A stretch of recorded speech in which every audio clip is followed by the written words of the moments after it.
Presiden selama 3 hari, saya pikir dia sudah menyerah pada kita. Presiden pasti sangat marah ya. Aku melihat wajahnya pucat hari ini dan dia bahkan mengerutkan kening saat berjalan. Beberapa adik laki-laki kebetulan lewat dan suara percakapan mereka sampai ke telinga Lin Hao. Kilatan petir tiba-tiba muncul menembus pikiranku. Tiba-tiba dia memikirkan masalah yang sangat serius. Pertempuran yang menentukan antara Xingyu Society dan Aliansi Serigala sebenarnya adalah pertaruhan antara Xia Qingqiu dan Su Liang. Meskipun Xia Qingqiu tidak mengatakan apa taruhannya, tetapi menilai dari betapa seriusnya dia menanggapinya, jelas taruhannya pasti tinggi. Ditambah dengan fakta bahwa dia baru saja melihat Xia Qingqiu terhuyung-huyung, ada juga sedikit pesona wanita muda di antara alisnya. Lin Hao membeku di tempat setelah beberapa saat dia terpaksa menerima kenyataan. Itu berarti kakak perempuan senior keduanya juga ditangkap oleh Su Liang. Dengan pengalaman sebelumnya dengan tunangannya Liu Ruolan dan saudari senior Chen Jianjia, dia pasti tidak akan salah. Ini menjelaskan mengapa Xia Qingqiu begitu marah padanya karena dia pergi, tunangannya direbut oleh Su Liang dan hamil. Karena dialah dia tidak memberitahu identitas asli Su Liang kepada saudari senior dan melihatnya jatuh selangkah demi selangkah dan akhirnya menjadi seperti Su Liang. Karena dia jatuh ke dalam perangkap dan melewatkan pertempuran penentuan antara perkumpulan bintang bulan dan aliansi serigala yang menyebabkan kakak perempuan senior keduanya dipaksa tunduk oleh Su Liang. Ini semua karena diriku sendiri. Lin Hao berjongkok di tanah dengan kepala di tangannya. Perasaan penyesalan, menyalahkan diri sendiri, dan penyesalan yang tak tertandingi melonjak di dalam hatiku. Nilai penjahat keraguan diri Ding Lin Hao plus 999. Mentalitas Ding Lin Hao meledak, nilai penjahat plus 1000 gigit. Bab 77 Ratu yang dingin dan sombong benar-benar melakukan hal seperti itu. Lin Hao linglung dan bahkan tidak tahu bagaimana dia meninggalkan perkumpulan bintang bulan. Dia tidak meminta klarifikasi. Saya sangat malu sehingga saya tidak tahu bagaimana menghadapi Xia Qingqiu. Saya berkeliaran di jalan tanpa tujuan dan ketika saya sadar, saya menyadari bahwa saya tanpa sadar tiba di Bai Shaotang. Memikirkan foto-foto yang diambil saat siang hari, Lin Hao berjalan ke Bai Shaotang. Setelah Su Liang datang menemaninya selama sehari dan dimarahi sampai tidak bisa bangun dari tempat tidur, Chen Jianjia kembali ke mentalitasnya semula. Tidak lagi khawatir tentang berapa banyak wanita yang dimiliki Su Liang. Jika Su Liang hanya memiliki dia sebagai wanitanya, itu akan menjadi masalah nyata. Dia tidak ingin berbaring di tempat tidur setiap hari. Melihat bahwa penjaga toko tidak lagi begitu acuh tak acuh, semua orang di Bai Shaotang tidak lagi khawatir dan bekerja lebih serius.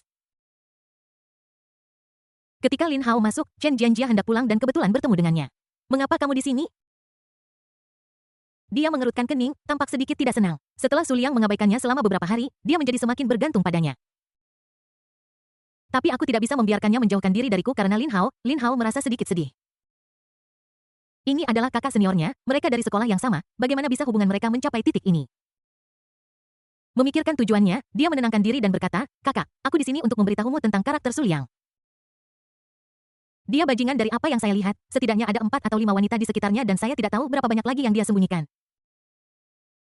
Berbicara tentang Su Liang, Lin Hao sangat marah dan berharap dia bisa membunuhnya secepat mungkin. Menyadari niat buruknya terhadap Su Liang, wajah Chen Jianjia berubah dan nadanya menjadi dingin. Lalu Lin Hao bingung lalu apa? Saat ini bukankah seharusnya kamu marah, menelepon Su Liang dan memarahinya, lalu mengatakan bahwa kamu tidak lagi berteman? Benar, aku juga mengambil fotonya dengan wanita lain. Berpikir bahwa kakak perempuan senior tidak mempercayainya, dia memikirkan buktinya dan buru-buru mengeluarkannya. Membuka album telepon, ada foto Su Liang dan sepasang saudara perempuan.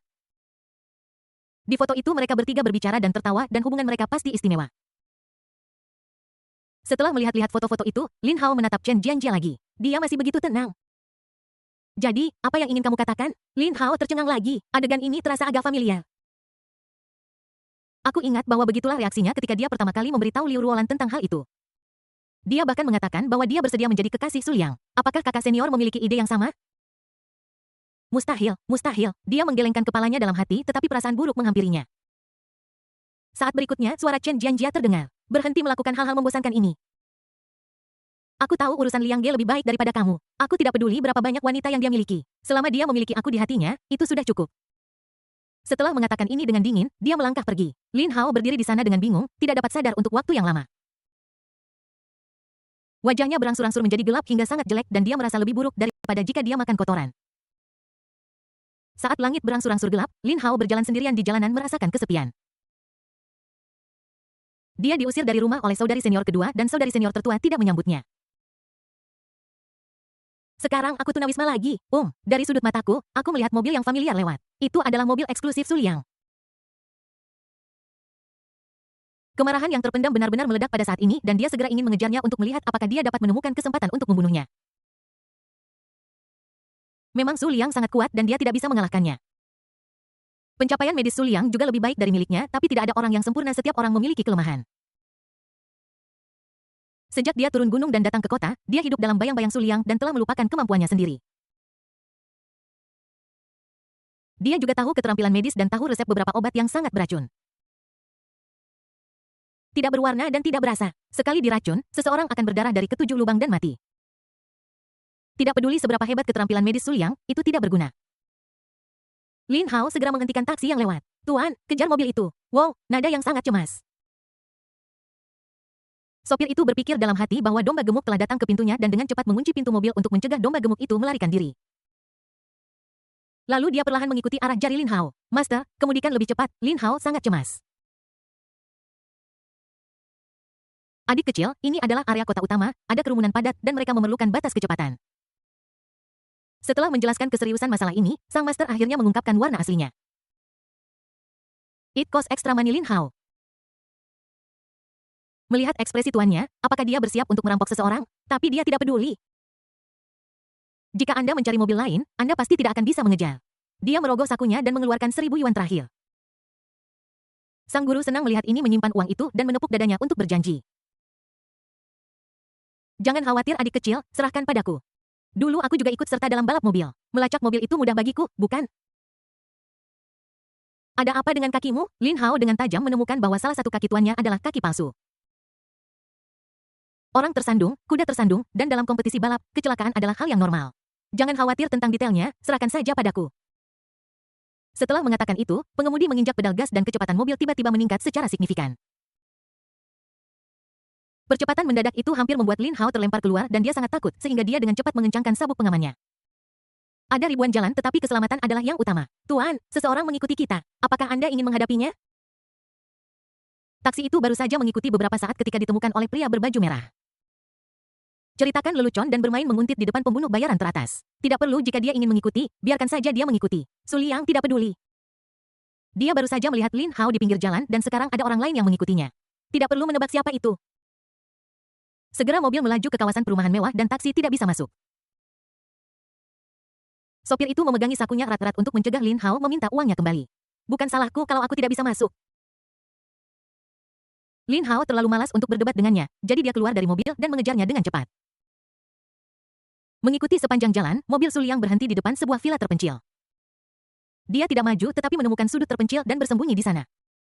Grandmaster Hua Jin memiliki indera persepsi yang tajam. Jika Anda terlalu dekat, Anda akan ketahuan jarak ini tepat.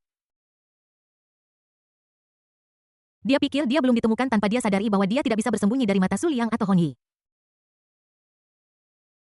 Lin Hao menyembunyikan tubuhnya sambil melihat keluar untuk memeriksa situasi. Mengapa Su Liang ada di sini?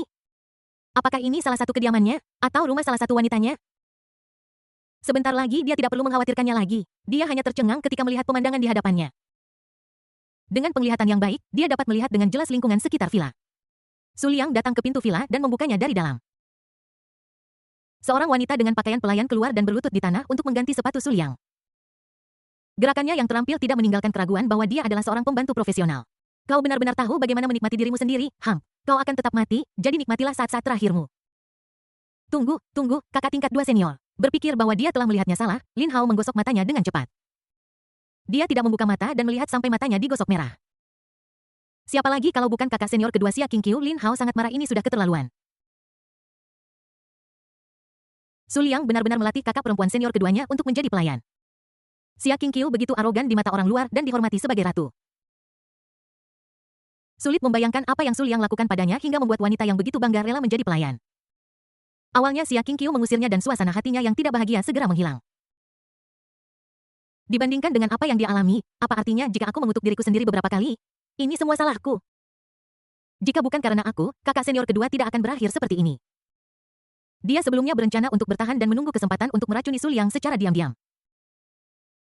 Sekarang melihat kakak perempuan senior keduanya diganggu seperti ini, bagaimana mungkin Lin Hao tahan lagi? Aku tidak bisa lagi mentolerirnya. Lepaskan kakak perempuan senior kedua mencari pembangkit listrik berbagai permintaan. Bab 78 Dua Dunia. Sang pahlawan wanita melemparkan dirinya ke pelukannya. Ding Lin Hao sangat marah. Nilai penjahat plus 999. Pikiran Ding Lin Hao tidak stabil. Nilai penjahat plus 999 gigit. Lepaskan kakak senior kedua.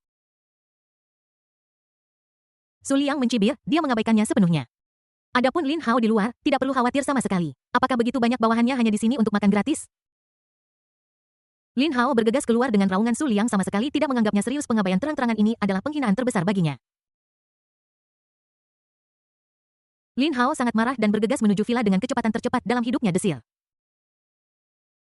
Namun sebelum dia bisa mendekati villa, kilatan pisau berdarah muncul.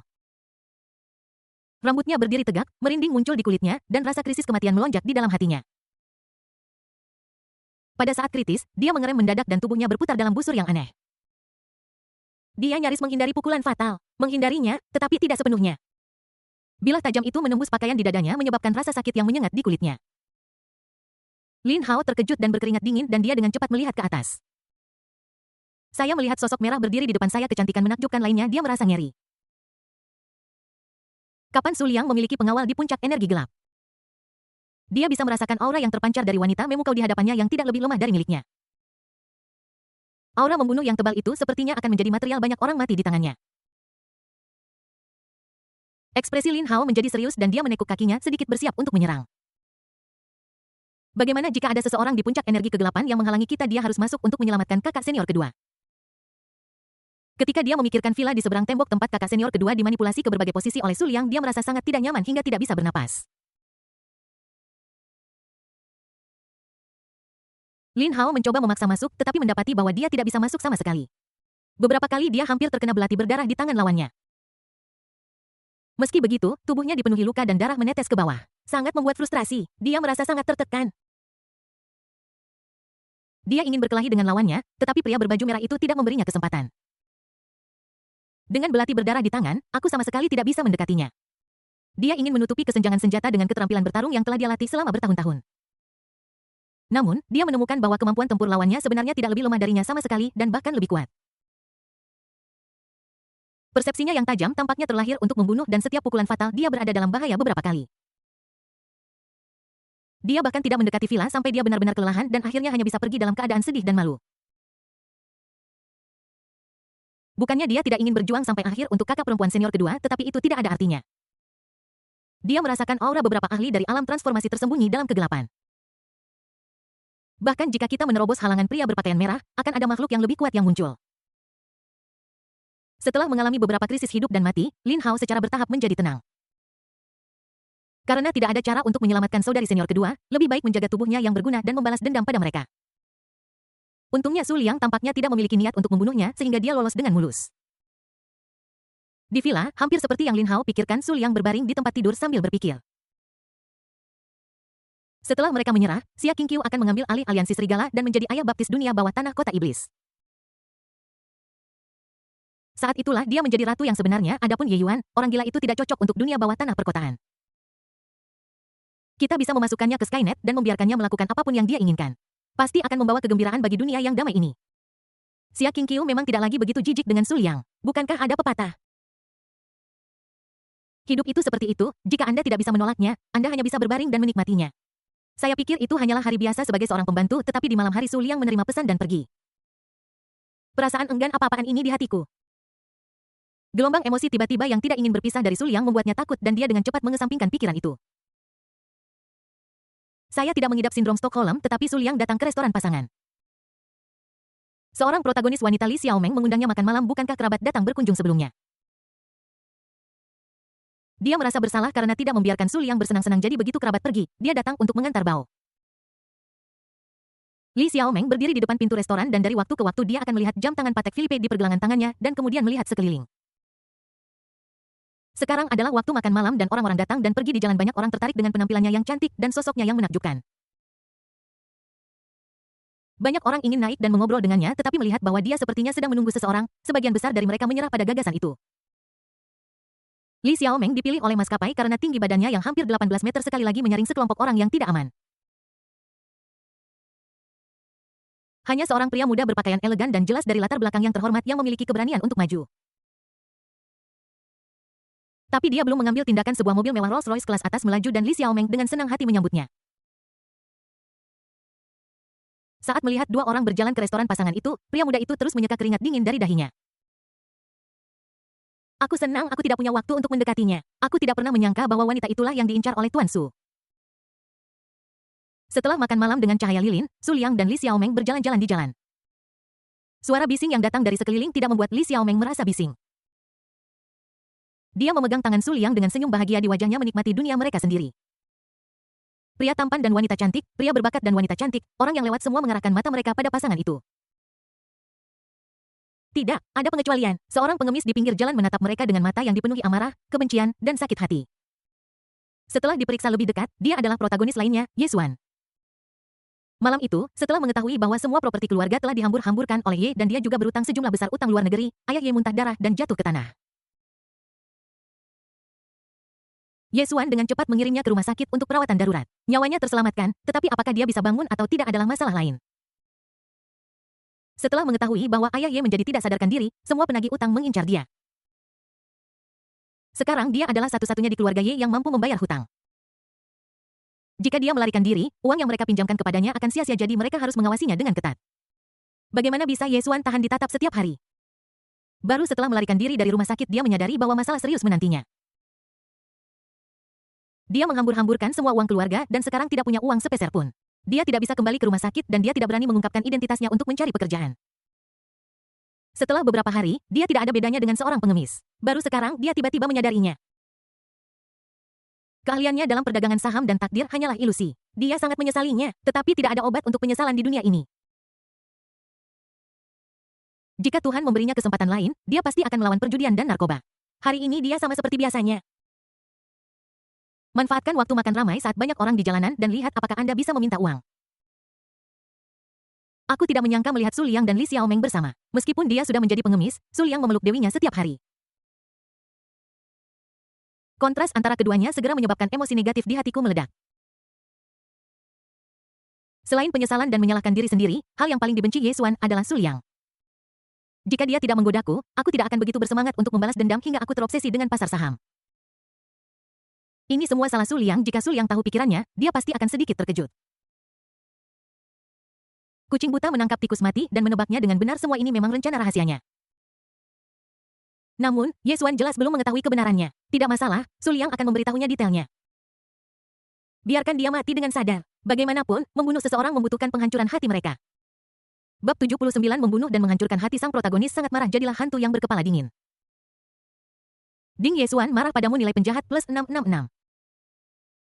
Ding Ye Xuan telah mengembangkan kebencian terhadapmu, nilai penjahat plus 777, TSK.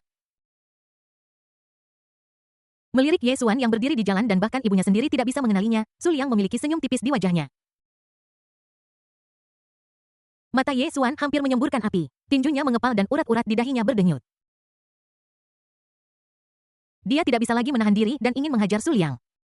Namun ketika dia memikirkan identitasnya yang terungkap dan kemudian dikejar oleh sekelompok orang karena hutang, dia melepaskan tangannya.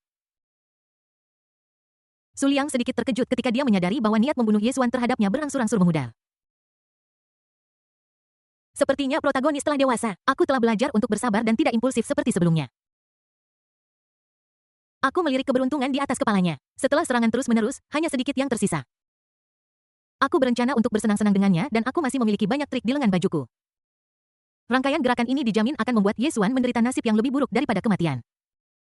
Karena keberuntunganku hampir sepenuhnya dipanen, tidak perlu membuang waktu. Saya punya ide yang belum diverifikasi, jadi saya bisa menggunakannya sebagai eksperimen.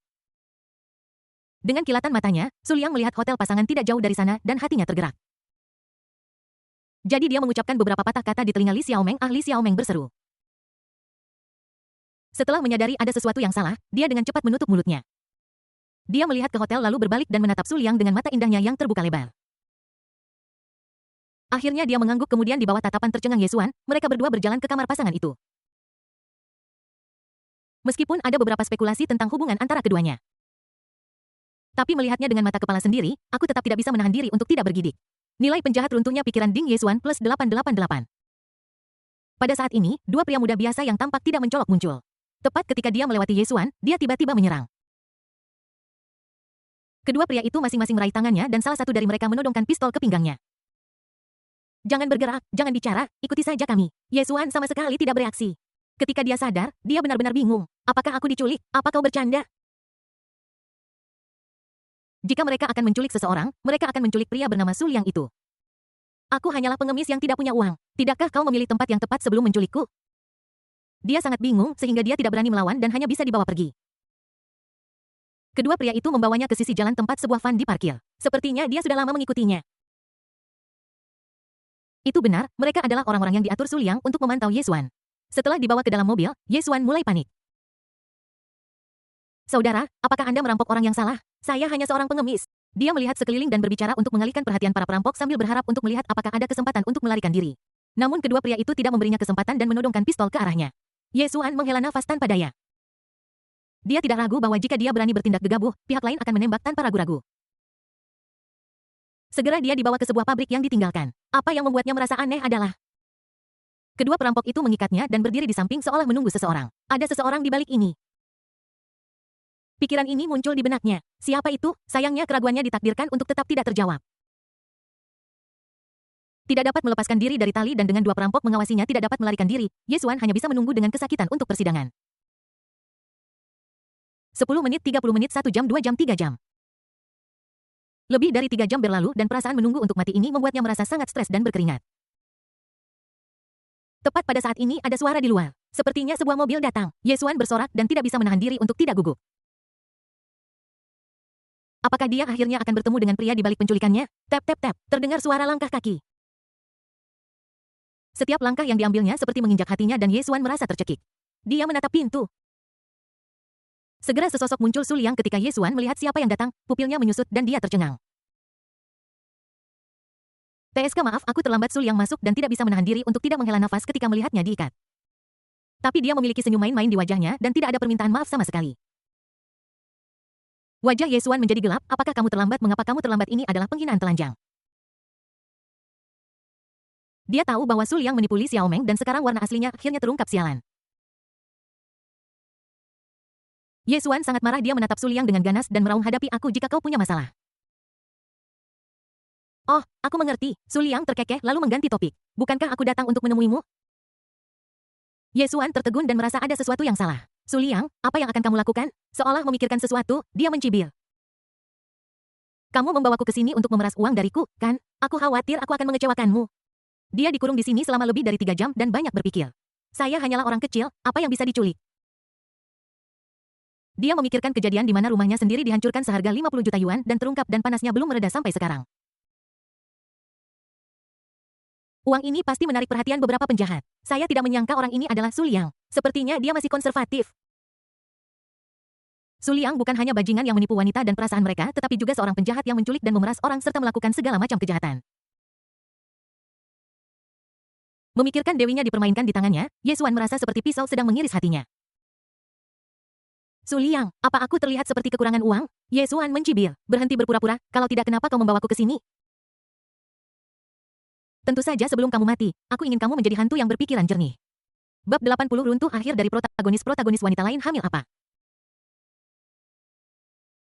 Yesuan terkejut dan berkata, kamu ingin membunuhku? Ekspresinya terus berubah, bunuh dia. Bagaimana mungkin? Ini adalah masyarakat yang diatur oleh hukum. Membunuh seseorang berarti membayar dengan nyawa Anda. Sabi Pharmaceuticals Baopi Group Torso. Su Liang merasa tertarik sambil membelai dagunya dan dengan ringan menyebutkan nama beberapa perusahaan. Awalnya Yesuan tidak mengerti apa artinya, secara bertahap dia mengerti dan matanya membelalak. Bukankah ini perusahaan-perusahaan asing besar yang dia investasikan ketika dia memperdagangkan saham? Itu juga karena kebangkrutan perusahaan-perusahaan ini sehingga dia kehilangan semua asetnya dan ingatannya masih segar dalam benaknya. Dia tidak memberitahu siapapun tentang ini, jadi bagaimana Su Liang tahu? Mungkinkah? Perasaan tidak nyaman yang kuat melonjak di hati Yesuan. Bagaimana kamu tahu tentang perusahaan-perusahaan ini? Dia sebelumnya curiga bahwa dia telah menjadi korban penipuan, tetapi karena beberapa perusahaan besar bangkrut, dia berhenti memikirkannya. Sekarang ide absurd ini muncul lagi. Bagaimana menurutmu? Su Liang tersenyum main-main. Ini tampak seperti isyarat persetujuan. Jantung Yesuan berdegup kencang dan dia dengan cepat menggelengkan kepalanya untuk menyangkalnya. Tidak, mustahil. Bahkan jika kamu berada di balik ini, bagaimana mungkin kamu bisa menjatuhkan perusahaan-perusahaan bernilai multimiliar dolar itu? Oh, apakah mereka sekuat itu? Di depan keluarga Su, mereka hanyalah semut yang lebih besar. Tubuh Ye Xuan bergetar dan dia kehilangan suaranya karena ngeri. Anda dari keluarga Su Liangsu, tidak heran. Hanya sedikit orang yang tidak tahu tentang keluarga Su, pemimpin dari 4 keluarga besar di Shanghai. Ketika dia melihat Su Liang dan Li Xiaomeng bersama, dia hanya berpikir mereka adalah sampah generasi kedua yang kaya. Identitas Su Liang belum diselidiki. Jika dia tahu lebih awal, dia tidak akan berpikir untuk membalas dendam bahkan jika dia dibodohi. Saya pasti akan mengumpulkan sejumlah kekuatan sebelum mengambil tindakan. Tapi sudah terlambat. Ditambah dengan fakta bahwa saya adalah korban penipuan pembantaian babi, semuanya masuk akal. Ini benar-benar masalah besar. Untuk menangani hanya puluhan juta dolar, dia benar-benar menyebabkan beberapa perusahaan besar bangkrut. Haruskah kita katakan itu kehormatannya atau apakah itu kemalangannya? Ye Xuan bergumam pada dirinya sendiri, tampak sedikit gila. Dia tiba-tiba mengangkat kepalanya, matanya merah karena dipenuhi darah. Ini kamu, ini semua tentang kamu, kan? Dia menghambur-hamburkan semua kompensasi pembongkaran dan tabungan keluarganya untuk perdagangan saham. Ayahku sangat marah hingga muntah darah, melarikan diri dari penagihan utang. Kemarahan yang telah ditekan beberapa hari ini akhirnya meledak pada saat ini. Dia berjuang dengan panik ingin melawan Su Liang sampai mati. Sayangnya tali itu diikat terlalu kencang dan dia tidak bisa melepaskan diri. Mentalitas Ding Ye Xuan meledak nilai penjahat plus 1000 tidak terlalu bodoh. Su Liang mengangkat alisnya tetapi senyum di wajahnya tidak pudar ngomong-ngomong ada sesuatu yang perlu kuberitahukan kepadamu. Ini bukan semua penipuan kamu memang memiliki bakat dalam perdagangan saham kamu tidak perlu membuat rencana apapun aku hanya menambahkan bahan bakar ke api yang membuatmu jatuh semakin dalam. Ye Xuan tertegun. Dia benar tentang bakatnya dalam perdagangan saham. Karena kebangkrutannya, dia sangat membenci perdagangan saham. Sekarang tiba-tiba seseorang muncul dan mengatakan kepadanya bahwa tidak ada yang salah dengan perdagangan saham, ini hanya jebakan. Melihat mentalitasnya akan runtuh, Su Liang berhenti dan menyerang selagi ada kesempatan. Bukankah kamu juga mencoba menguji kerabat dan temanmu? Aku akan membantumu mempublikasikannya dan menjadikannya topik yang sedang tren. Terkejut tak terduga Ye Xuan benar-benar tercengang. Ternyata Su Liang yang telah mengungkap usahanya untuk menguji hati orang membunuh seseorang dan menghancurkan hati mereka. Apa artinya membunuh seseorang dan menghancurkan hatinya? Inilah jawabannya. Setelah beberapa saat, dia dengan marah dan histeris menanyakan keraguan di hatinya. Mengapa? Mengapa? Dia tidak bisa memahaminya. Aku rasa aku tidak pernah menyinggung Su Liang. Malah, dia menipu dewinya. Mengekspos konspirasi dan menyebabkan kebangkrutan mengapa Su Liang mencoba segala cara untuk menargetkannya. Aku senang bahwa itu semua yang aku ingin bersedia bermakna. Ye Xuan menutup matanya dan tubuhnya mulai bergetar tak terkendali.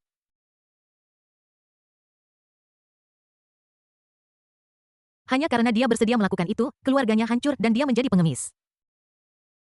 Mentalitas Ding Ye Xuan meledak nilai penjahat plus 1000, pikiran Ding Ye Xuan runtuh nilai penjahat plus 1000 gigitan.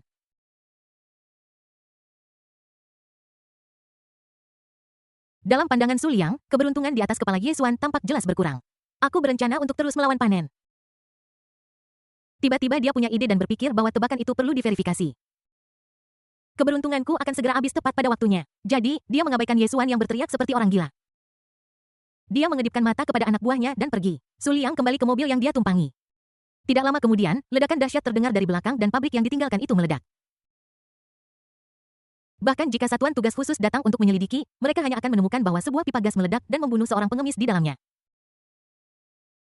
Kebenaran akan tetap terkubur selamanya dan tidak akan pernah diketahui. Ding Ye Xuan direduksi menjadi abu nilai penjahat plus 1000. Di dalam mobil Su Liang menopang kepalanya dan larut dalam pikiran yang dalam. Menurut keberuntungan Ye Xuan yang tersisa, dia seharusnya bisa memanen 5 atau 6 gelombang. Nilai penjahat ini hanya 1/5. Dia bertanya-tanya apakah dia bisa membunuh protagonis dan mengambil semua keberuntungannya. Jika itu mungkin, semuanya akan sederhana. Ternyata terlalu banyak berpikir akan menyebabkan keberuntunganmu hilang setidaknya 1/5, yang tidak sepadan. Ini sedikit merepotkan, jadi biarlah. Lagi pula menurutnya itu bukan masalah, hanya buang-buang waktu. Aku bosan jadi aku hanya akan menambahkan sedikit kesenangan dalam hidupku. Memikirkan hal ini, pikiran Su Liang menjadi jernih dan senyum ramah muncul di wajahnya. Area perumahan kelas atas tidak jauh dari sana, kamarnya didekorasi dengan indah. Seorang wanita dewasa berusia 30-an dengan wajah cantik diam-diam membuka pintu dan memasuki rumah dari luar. Setelah melihat kamar putrinya, dia diam-diam pergi ke kamar mandi dan dengan hati-hati membuka kemasan alat tes kehamilan. Terima kasih atas dukungan Anda semua untuk menulis begitu banyak ulasan bintang 5, mengklik begitu banyak pengingat, dan memberikan begitu banyak hadiah. Saya mendorong Anda untuk tidak berhenti. Jangan berhenti, jangan berhenti. Bab 81 kembali untuk menemukan istri dan putrinya tinggal di kandang anjing. Biarkan mereka pindah terlebih dahulu. Menjelang siang, keduanya berjalan keluar dari hotel pasangan itu, Su Liang setenang biasanya. Li Xiaomeng berjalan dengan tidak wajar seolah-olah dia keseleo pergelangan kakinya. Saat dia hendak pergi makan malam, dia tiba-tiba menerima pesan dan Su Liang mengubah rencananya. Setelah mengatakan sesuatu kepada Li Xiaomeng, dia masuk ke mobil dan pergi. Berita mengungkapkan bahwa salah satu wanitanya kemungkinan hamil. Su Liang sangat prihatin dengan kehamilan tokoh utama wanita itu. Dia secara khusus menginstruksikan bawahannya untuk segera melapor kepadanya jika ada situasi apapun dalam hal ini. Melihat Su Liang meninggalkannya sendirian, mata Li Xiaomeng dipenuhi dengan kebencian. Aku menyiksa diriku sendiri begitu keras tadi malam sehingga aku kesulitan berjalan sekarang. Tapi dia bukan tipe wanita yang tidak tahu perbedaan antara hal penting dan tidak penting. Su Liang adalah putra sulung keluarga Su dan presiden grup Su, bukankah wajar jika dia sibuk? Jika dia tahu Su Liang akan menemui wanita lain, aku ingin tahu apakah dia akan sangat marah hingga menyakiti. Su Liang naik bus sampai ke komunitas Xingfu. Begitu saya turun dari mobil, seorang wanita cantik dengan rambut pendek dan pakaian rapi menghampiri saya. Tuan muda, ceritakan apa yang terjadi secara spesifik. Setelah mengatakan ini, Su Liang tidak berhenti dan terus berjalan maju. Wanita cantik itu mengikuti dari belakang, selalu setengah langkah di belakang. Aku menyadari ada sesuatu yang salah dengan Su Wanxing 2 hari belakangan ini. Dia muntah-muntah dari waktu ke waktu. Aku bahkan pergi ke apotek untuk membeli alat tes kehamilan tadi malam. Saya tidak pergi ke perusahaan pagi ini, saya tetap di kamar dengan Linglung. Kemungkinan hamil adalah 90. Melalui berbagai penampilan sang pahlawan, dia pada dasarnya bisa memastikan. Alasan saya mengatakan probabilitas 90 adalah karena kehati-hatian di tempat kerja. Su Wanxing putri sulung keluarga Su. Keluarga Su memiliki aset bernilai miliaran dan dianggap sebagai keluarga yang baik.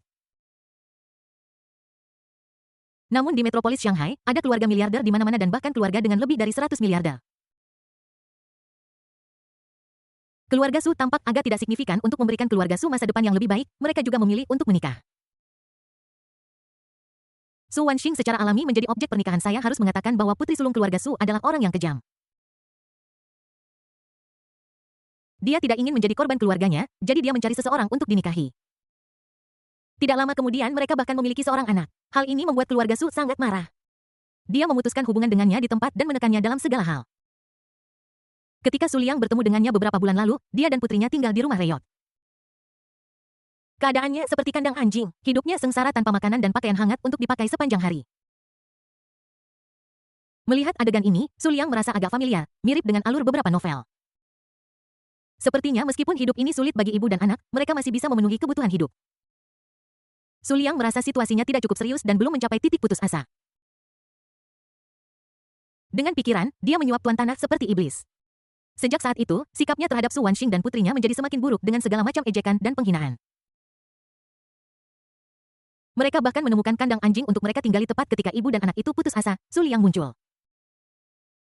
Itu seperti seberkas cahaya yang menarik mereka keluar dari kegelapan. Tidak hanya dia membantu mereka memberi pelajaran kepada bos wanita, tetapi dia juga membiarkan mereka tinggal di komunitas kelas atas. Mengenakan pakaian yang orang lain tidak mampu membeli, makan makanan lezat yang orang lain tidak bisa makan. Ibu dan anak itu sangat berterima kasih padanya. Su Wanxing telah menikmati kehidupan kelas atas semacam ini sejak dia masih kecil tanpa terlalu banyak pasang surut. Untuk mendapatkan kebebasan dan menghindari pernikahan keluarga, dia dapat menanggung kehidupan yang keras apapun. Hanya melihat ekspresi bahagia putrinya, dia melembutkan hatinya dan tidak menolak bantuan Su Liang. Aku tidak takut kamu menerimanya, aku hanya takut kamu tidak menginginkan apapun. Sisanya akan mudah. Setelah beberapa perhatian dan kepedulian, Su Wanxing secara bertahap jatuh cinta padanya. Setelah itu Su Liang menyuruh seseorang mengungkapkan masalah ini secara diam-diam kepada keluarga Su. Melihat bahwa Su Wanxing tidak hanya tidak menderita tetapi menjalani kehidupan yang baik, keluarga Su tiba-tiba menjadi marah dan berang. Bagaimana kamu bisa menjalani hidup sebaik ini? Seharusnya kamu hidup di neraka. Aku akan membuat hidupmu lebih buruk dari yang sekarang. Tidak ada yang bisa membantumu. Sudah kubilang bahkan Yesus pun tidak bisa membantumu. Kata-kata ini membuat ibu dan anak itu terkejut. Ditarik dari neraka ke surga, mudah untuk terbiasa dengan kehidupan. Ketika dia diseret dari surga ke neraka lagi, bahkan Su Wanxing pun sulit menerimanya. Terlebih lagi, aku punya seorang putri berusia 5 tahun. Ibu dan anak itu jatuh ke dalam keputusasaan lagi dan Su Liang sekali lagi tampil sebagai pahlawan untuk menyelamatkan sang putri. Ketika mereka melihat bahwa Su Liang yang membantu mereka, orang-orang dari keluarga Su tercengang. Dia dengan cepat menarik kembali kata-kata sebelumnya dan mengatakan bahwa Su Wanxing akan selalu menjadi putri sulung keluarga Su dan dia tidak akan pernah memaksanya untuk menikah lagi. Apakah kamu bercanda? Dengan adanya Su Liang, apa perlunya aliansi pernikahan? Apakah keluarga Su mereka bisa bangkit atau tidak hanyalah masalah satu kata dari pihak lain? Su Wanxing merasa sedikit seperti mimpi. Tak disangka, orang yang membantu mereka adalah putra sulung keluarga Su. Sekarang dia dengan hormat diundang kembali ke keluarga dan semua orang berusaha untuk menyenangkannya dalam segala hal. Anda tidak salah dengar, tolong. Memberinya rasa hormat yang tak tertandingi. Suasana hatinya sangat naik turun dan dia sudah memiliki kesan yang baik tentang Su Liang dan tidak waspada sehingga dia mabuk malam itu. Semuanya akan beres. Su Liang mencapai keinginannya dan membawa Su Wanxing ke dalam keluarga. Namun melihat bintik-bintik jamur merah di selimut dia berpikir keras. Bukankah Su Wanxing punya seorang putri? Kamu sudah menikah, jadi kenapa ini pertama kalinya bagimu? Kemudian Su Wanxing memberitahunya alasannya. Semuanya adalah penyamaran yang diatur olehnya. Untuk menghindari perjodohan, dia menemukan seseorang untuk dinikahi dan mengadopsi putrinya dari panti asuhan. Keduanya tidak memiliki hubungan apapun. Dia bahkan tidak membiarkan pria itu menyentuhnya sama sekali. Setelah memutuskan hubungan dengan keluarga Su, dia mengusir pria itu. Sudah beberapa tahun tidak melihatnya. Su Liang bertanya nama pria itu dengan rasa ingin tahu. Jiang Tianqi Su Liang. Anugerah Tuhan. Nama yang sempurna untuk protagonis yang tidak saya ketahui kapan kembalinya Dewa Perang akan dipentaskan. Apa yang akan terjadi jika Anda kembali dan menemukan bahwa istri dan putri Anda diambil olehnya? Awalnya berencana untuk menyelidiki, Su Liang berubah pikiran dan memutuskan untuk fokus untuk memenangkan hati sang pahlawan wanita. Tidak peduli Dewa Perang macam apa yang kembali selama anggota keluarganya cukup besar, mereka akan dikalahkan olehnya. Pada saat ini Su Liang sudah naik lift dan tiba di depan pintu Su Wanxing. Wanita cantik yang mengikutinya dari belakang membungkuk sedikit, mengeluarkan kunci, membuka pintu, dan memasuki rumah di seberangnya. Hanya ada 2 rumah tangga di setiap lantai komunitas ini. Di seberang rumah sang pahlawan wanita adalah pengawal yang dia atur yang tujuannya tentu saja untuk memfasilitasi perlindungan dan pengawasan yang lebih baik. Di ruang tamu yang didekorasi dengan indah, seorang gadis berusia sekitar 5 tahun dengan wajah halus seperti boneka porselen sedang duduk di sofa menonton kartun. Pleasant Goat dan Big Big Wolf Mei Yaoyang Fei Yangyang, bisakah kamu lebih sopan saat makan? Fei Yangyang, maafkan aku tidak akan melakukan ini lagi lain kali. Siang Yang, bisakah kamu lebih sopan saat makan? Mei Yaoyang, tidak apa-apa, inilah seharusnya seorang anak laki-laki heroik. Fei Yangyang, bang. Tepat saat itu ada ketukan di pintu. Xiao Xiao pergi buka pintu. Sebuah suara dewasa dan menyenangkan datang dari dapur. Gadis kecil bernama Xiao Xiao turun dari sofa, berjalan ke pintu dengan patuh dan berjinjit untuk membuka pintu. Ketika gadis kecil itu melihat Su Liang di luar, dia tertegun sejenak lalu berteriak dengan gembira di wajahnya, "Kakak!" Awalnya aku pikir itu gadis tetangga sebelah, tapi aku tidak menyangka bahwa orang yang datang sebenarnya adalah kakak favoritnya. Aku tidak bisa menahan perasaan bahagia. Su Liang tersenyum sedikit dan mengangkatnya. "Xiao Xiao, apakah kamu merindukanku?" Xiao Xiao menganggukkan kepalanya dan menjawab tanpa ragu-ragu. "Tentu saja aku melakukannya." Xiao Xiao memikirkannya setiap hari, siang dan malam, bahkan dalam mimpiku. Bab 82. Keluarga beranggotakan 3 orang tua menikahi gadis muda. Sang tokoh utama wanita memutuskan pertunangan. Setelah gadis kecil itu selesai berbicara, dia cemberut dan mencium wajah Su Liang untuk menunjukkan betapa dia merindukannya. Gadis kecil itu menderita bersama Su Wanxing. Sejak dia mengubah kehidupan ibu dan anak perempuannya, dia menjadi sangat bergantung pada Su Liang. Jika aku tidak mempertimbangkan bahwa aku harus menangkap pahlawan wanita lain, tidak masalah jika dia memanggilku ayah. "Ibu, keluar cepat, adikku ada di sini." Su Wanxing mengenakan celemek keluar dari dapur. Dia memiliki wajah yang cantik, halus dan tanpa celah, dan matanya bersinar seolah-olah dia bisa melihat menembus hati orang. Bahkan setelah beberapa tahun mengalami kesulitan, kulitnya tidak kehilangan kilau dan masih seputih salju. Pada saat ini dia mengenakan celemek seperti ibu rumah tangga dan dia benar-benar memiliki citra seorang wanita yang sudah menikah. Namun ketika dia melihat Su Liang menggendong putrinya, dia membeku di tempat. "Ibu, ada apa denganmu? Apakah kamu tidak senang kakakmu ada di sini?" Melihat Su Wanxing berdiri di sana dengan linglung, Xiao Xiao sedikit bingung. "Dulu ketika kakakku datang, ibuku selalu bersemangat seperti dia. Mengapa hari ini sedikit aneh?" Su Wanxing kembali sadar, memaksa dirinya untuk tetap tenang dan bertanya. "Aku baru saja membuat makan malam, apakah kamu sudah makan?" "Belum." "Apakah boleh menambahkan 1 set mangkuk dan sumpit lagi?" Su Liang menjawab sambil tersenyum. Melihat ekspresi Su Wanxing, sepertinya dia tidak berniat untuk memberitahunya tentang kehamilannya. Atau lebih tepatnya, aku belum tahu bagaimana cara memberitahunya. Benar sekali, dengan keterampilan medis tingkat dewanya, dia tahu Su Wanxing hamil saat pertama kali melihatnya. Ada senyum main-main di wajah Su Liang. "Tergantung berapa lama kamu mengatakannya." Tentu saja tidak masalah. Xiao Xiao akan membantu saudara mengambil piring dan sumpit. Xiao Xiao bersorak dan segera bergegas ke dapur. Ibu dan anak itu memiliki pembagian kerja yang jelas. Su Wanxing membawa makanan dan Xiao Xiao bertanggung jawab untuk mengambil piring dan sumpit. 3 hidangan dan 1 sup meskipun hidangan rumahan, namun penuh dengan aroma dan rasanya enak. Tampaknya tahun-tahun sulit itu tidak sia-sia. Su Liang menyarankan untuk mencari pengasuh bagi mereka, tetapi Su Wanxing dengan sopan menolak. Selama bertahun-tahun, dia dan putrinya saling bergantung untuk bertahan hidup dan untuk sementara waktu dia tidak terbiasa dengan orang luar yang ikut campur dalam hidup mereka. Kecuali Su Liang, dia tidak memaksakannya.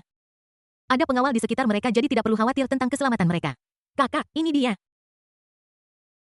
Sambil makan, Xiao Xiao mengambil sumpit dan memasukkan makanan ke dalam mangkuknya. Su Liang tersenyum dan mengambil sepotong untuknya juga. Xiao Xiao juga makan.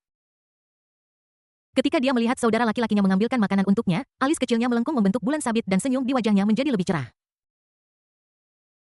Su Wanxing memegang mangkuk dan makan dalam diam. Melihat pemandangan ayah yang penyayang dan anak perempuan yang berbakti, dia merasa lega sekaligus sedikit iri. Saya merasa lega karena Su Liang tidak memandang rendah Xiao Xiao karena dia adalah seorang putri angkat. Dia cemburu karena dia menemukan bahwa Xiao Xiao lebih dekat dengan Su Liang daripada dirinya sendiri dan dia merasa jaket katun kecilnya bocor udara. Dia masih sedikit rumit dan menyentuh perutnya. Sepertinya Su Liang sangat menyukai anak-anak tetapi aku tidak tahu apa yang dia pikirkan tentang anak yang mereka miliki. Itu karena dia tidak tahu sikap Su Liang sehingga dia tidak berani memberitahunya tentang kehamilannya. Su Wanxing mencintai anak-anak dan memutuskan untuk melahirkan anak itu, jika tidak, dia tidak akan mengadopsi Xiao Xiao. Bagaimana jika Su Liang memintanya untuk menggugurkan anak itu? Tepat saat dia melamun, seruan kecil datang dari samping. Benarkah kakak punya waktu luang hari ini dan bisa menemaniku dan ibu? Su Liang mengusap kepalanya dan berkata sambil tersenyum. Tentu saja, katakan padaku kemana kamu ingin pergi, aku akan bermain denganmu sepuasnya hari ini. Xiao Xiao langsung bersorak, namun, dia tidak meminta Su Liang untuk menemaninya ke tempat yang menyenangkan manapun. Setelah bertahun-tahun menderita bersama Su Wanxing, anak dari keluarga miskin itu harus tumbuh dewasa lebih awal dan dia menjadi dewasa lebih awal dari teman-temannya. Sore hari Su Liang membawa ibu dan anak itu ke taman hiburan. Anak-anak lebih menyukai tempat seperti ini. Ini bisa dianggap sebagai jenis pengasuhan alternatif. Su Wanxing awalnya tidak ingin pergi dan sekarang dia tidak tahu bagaimana menghadapi Su Liang. Namun, saya tidak bisa menolak anak kecil yang manja. Mereka bertiga berjalan di tempat hiburan. Seorang pria tampan dan seorang wanita cantik dan seorang gadis kecil yang terlihat seperti boneka porselen mereka terlihat seperti keluarga yang terdiri dari 3 orang dan tingkat kepala yang menoleh adalah 100. Ibu tampan sekali, aku jatuh cinta, apakah itu pacarnya mereka bahkan punya anak ibu, aku patah hati lagi. Kamu terlihat sangat muda, kenapa kamu sudah punya anak? Seluruh keluarga sangat tampan, gadis kecil itu sangat cantik. Dia pasti akan menjadi cantik ketika dia dewasa nanti. Mendengarkan diskusi yang datang dari sekeliling, pipi Su Wanxing memerah dan dia merasa sedikit malu. Meskipun dia tidak tahu berapa banyak pose yang telah dia buka dengan Su Liang, usianya ada di sana, dia beberapa tahun lebih tua dari Su Liang. Selalu ada perasaan seperti sapi tua memakan rumput muda. Selanjutnya Su Liang mengajak ibu dan anak itu untuk memulai berbagai proyek dan Xiao Xiao sangat senang. Saat-saat bahagia selalu singkat tanpa kusadari sore telah berlalu. Xiao Xiao sangat bahagia dan senyum di wajahnya tidak pernah berhenti di dalam hatinya, ibu dan saudara laki-lakinya adalah kerabat terdekatnya. Pergi ke taman hiburan bersama adalah sesuatu yang tidak pernah berani dia impikan. Su Wanxing juga merasa bahagia. Saat mereka bertiga kembali ke rumah, sebuah adegan dramatis terungkap di sisi lain. Ren Sanshan, kamu sudah keterlaluan. Pertunangan itu awalnya disetujui oleh kedua keluarga kita. Sekarang kita akan menikah dan beritanya sudah diumumkan. Bagaimana perasaan keluarga kita jika kamu membatalkan pertunangan ini sekarang? Di kedai kopi, seorang pria muda tinggi yang tidak jelek menatap wanita di depannya dengan marah. Wanita itu memiliki wajah cantik, kulit putih, dan sosok yang proporsional. Dikombinasikan dengan fakta bahwa dia sedang menyesap kopi pada saat dia terlihat bermartabat dan elegan. Ren Sanshan meletakkan cangkir kopinya dengan ekspresi acuh tak acuh. Aku di sini bukan untuk berdiskusi apapun denganmu, aku di sini untuk memberitahumu bahwa pernikahan kita harus dibatalkan.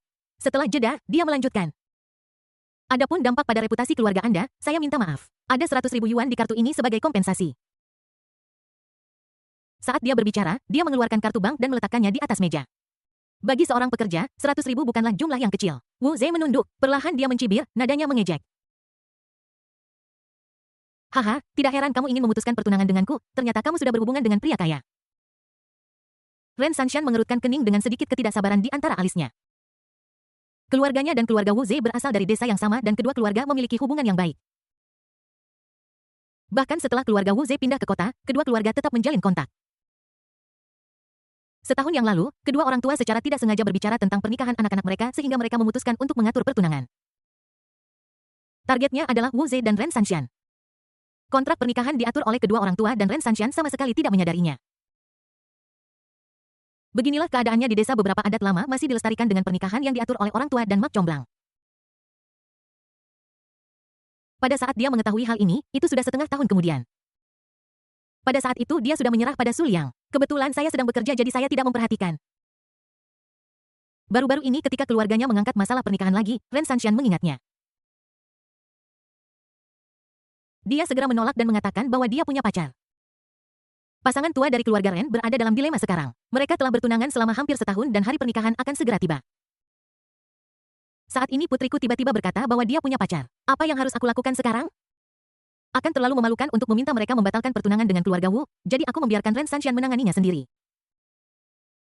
Jadi adegan ini terjadi, Ren Sanxian menemukan Wu Ze untuk menjelaskan, ambil kembali uang kotormu, aku Wu Ze tidak butuh 100.000 yuan ini.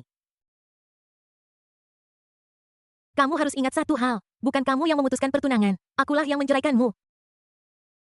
Seolah merasa dipermalukan, Wu Ze tertawa marah, berbalik, dan melangkah keluar. Sebelum pergi, dia tidak lupa meninggalkan komentar yang sangat sok. 30 tahun di timur, 30 tahun di barat, jangan meremehkan yang muda dan miskin. Bab 83 Mengapa kamu menangis ketika menyebutkan pemutusan pertunangan mendapatkan kedua saudara perempuan itu hanya angan-angan. Melihat Wu Ze meninggalkan kedai kopi, kerutan Ren Sanxian berangsur-angsur mengendur.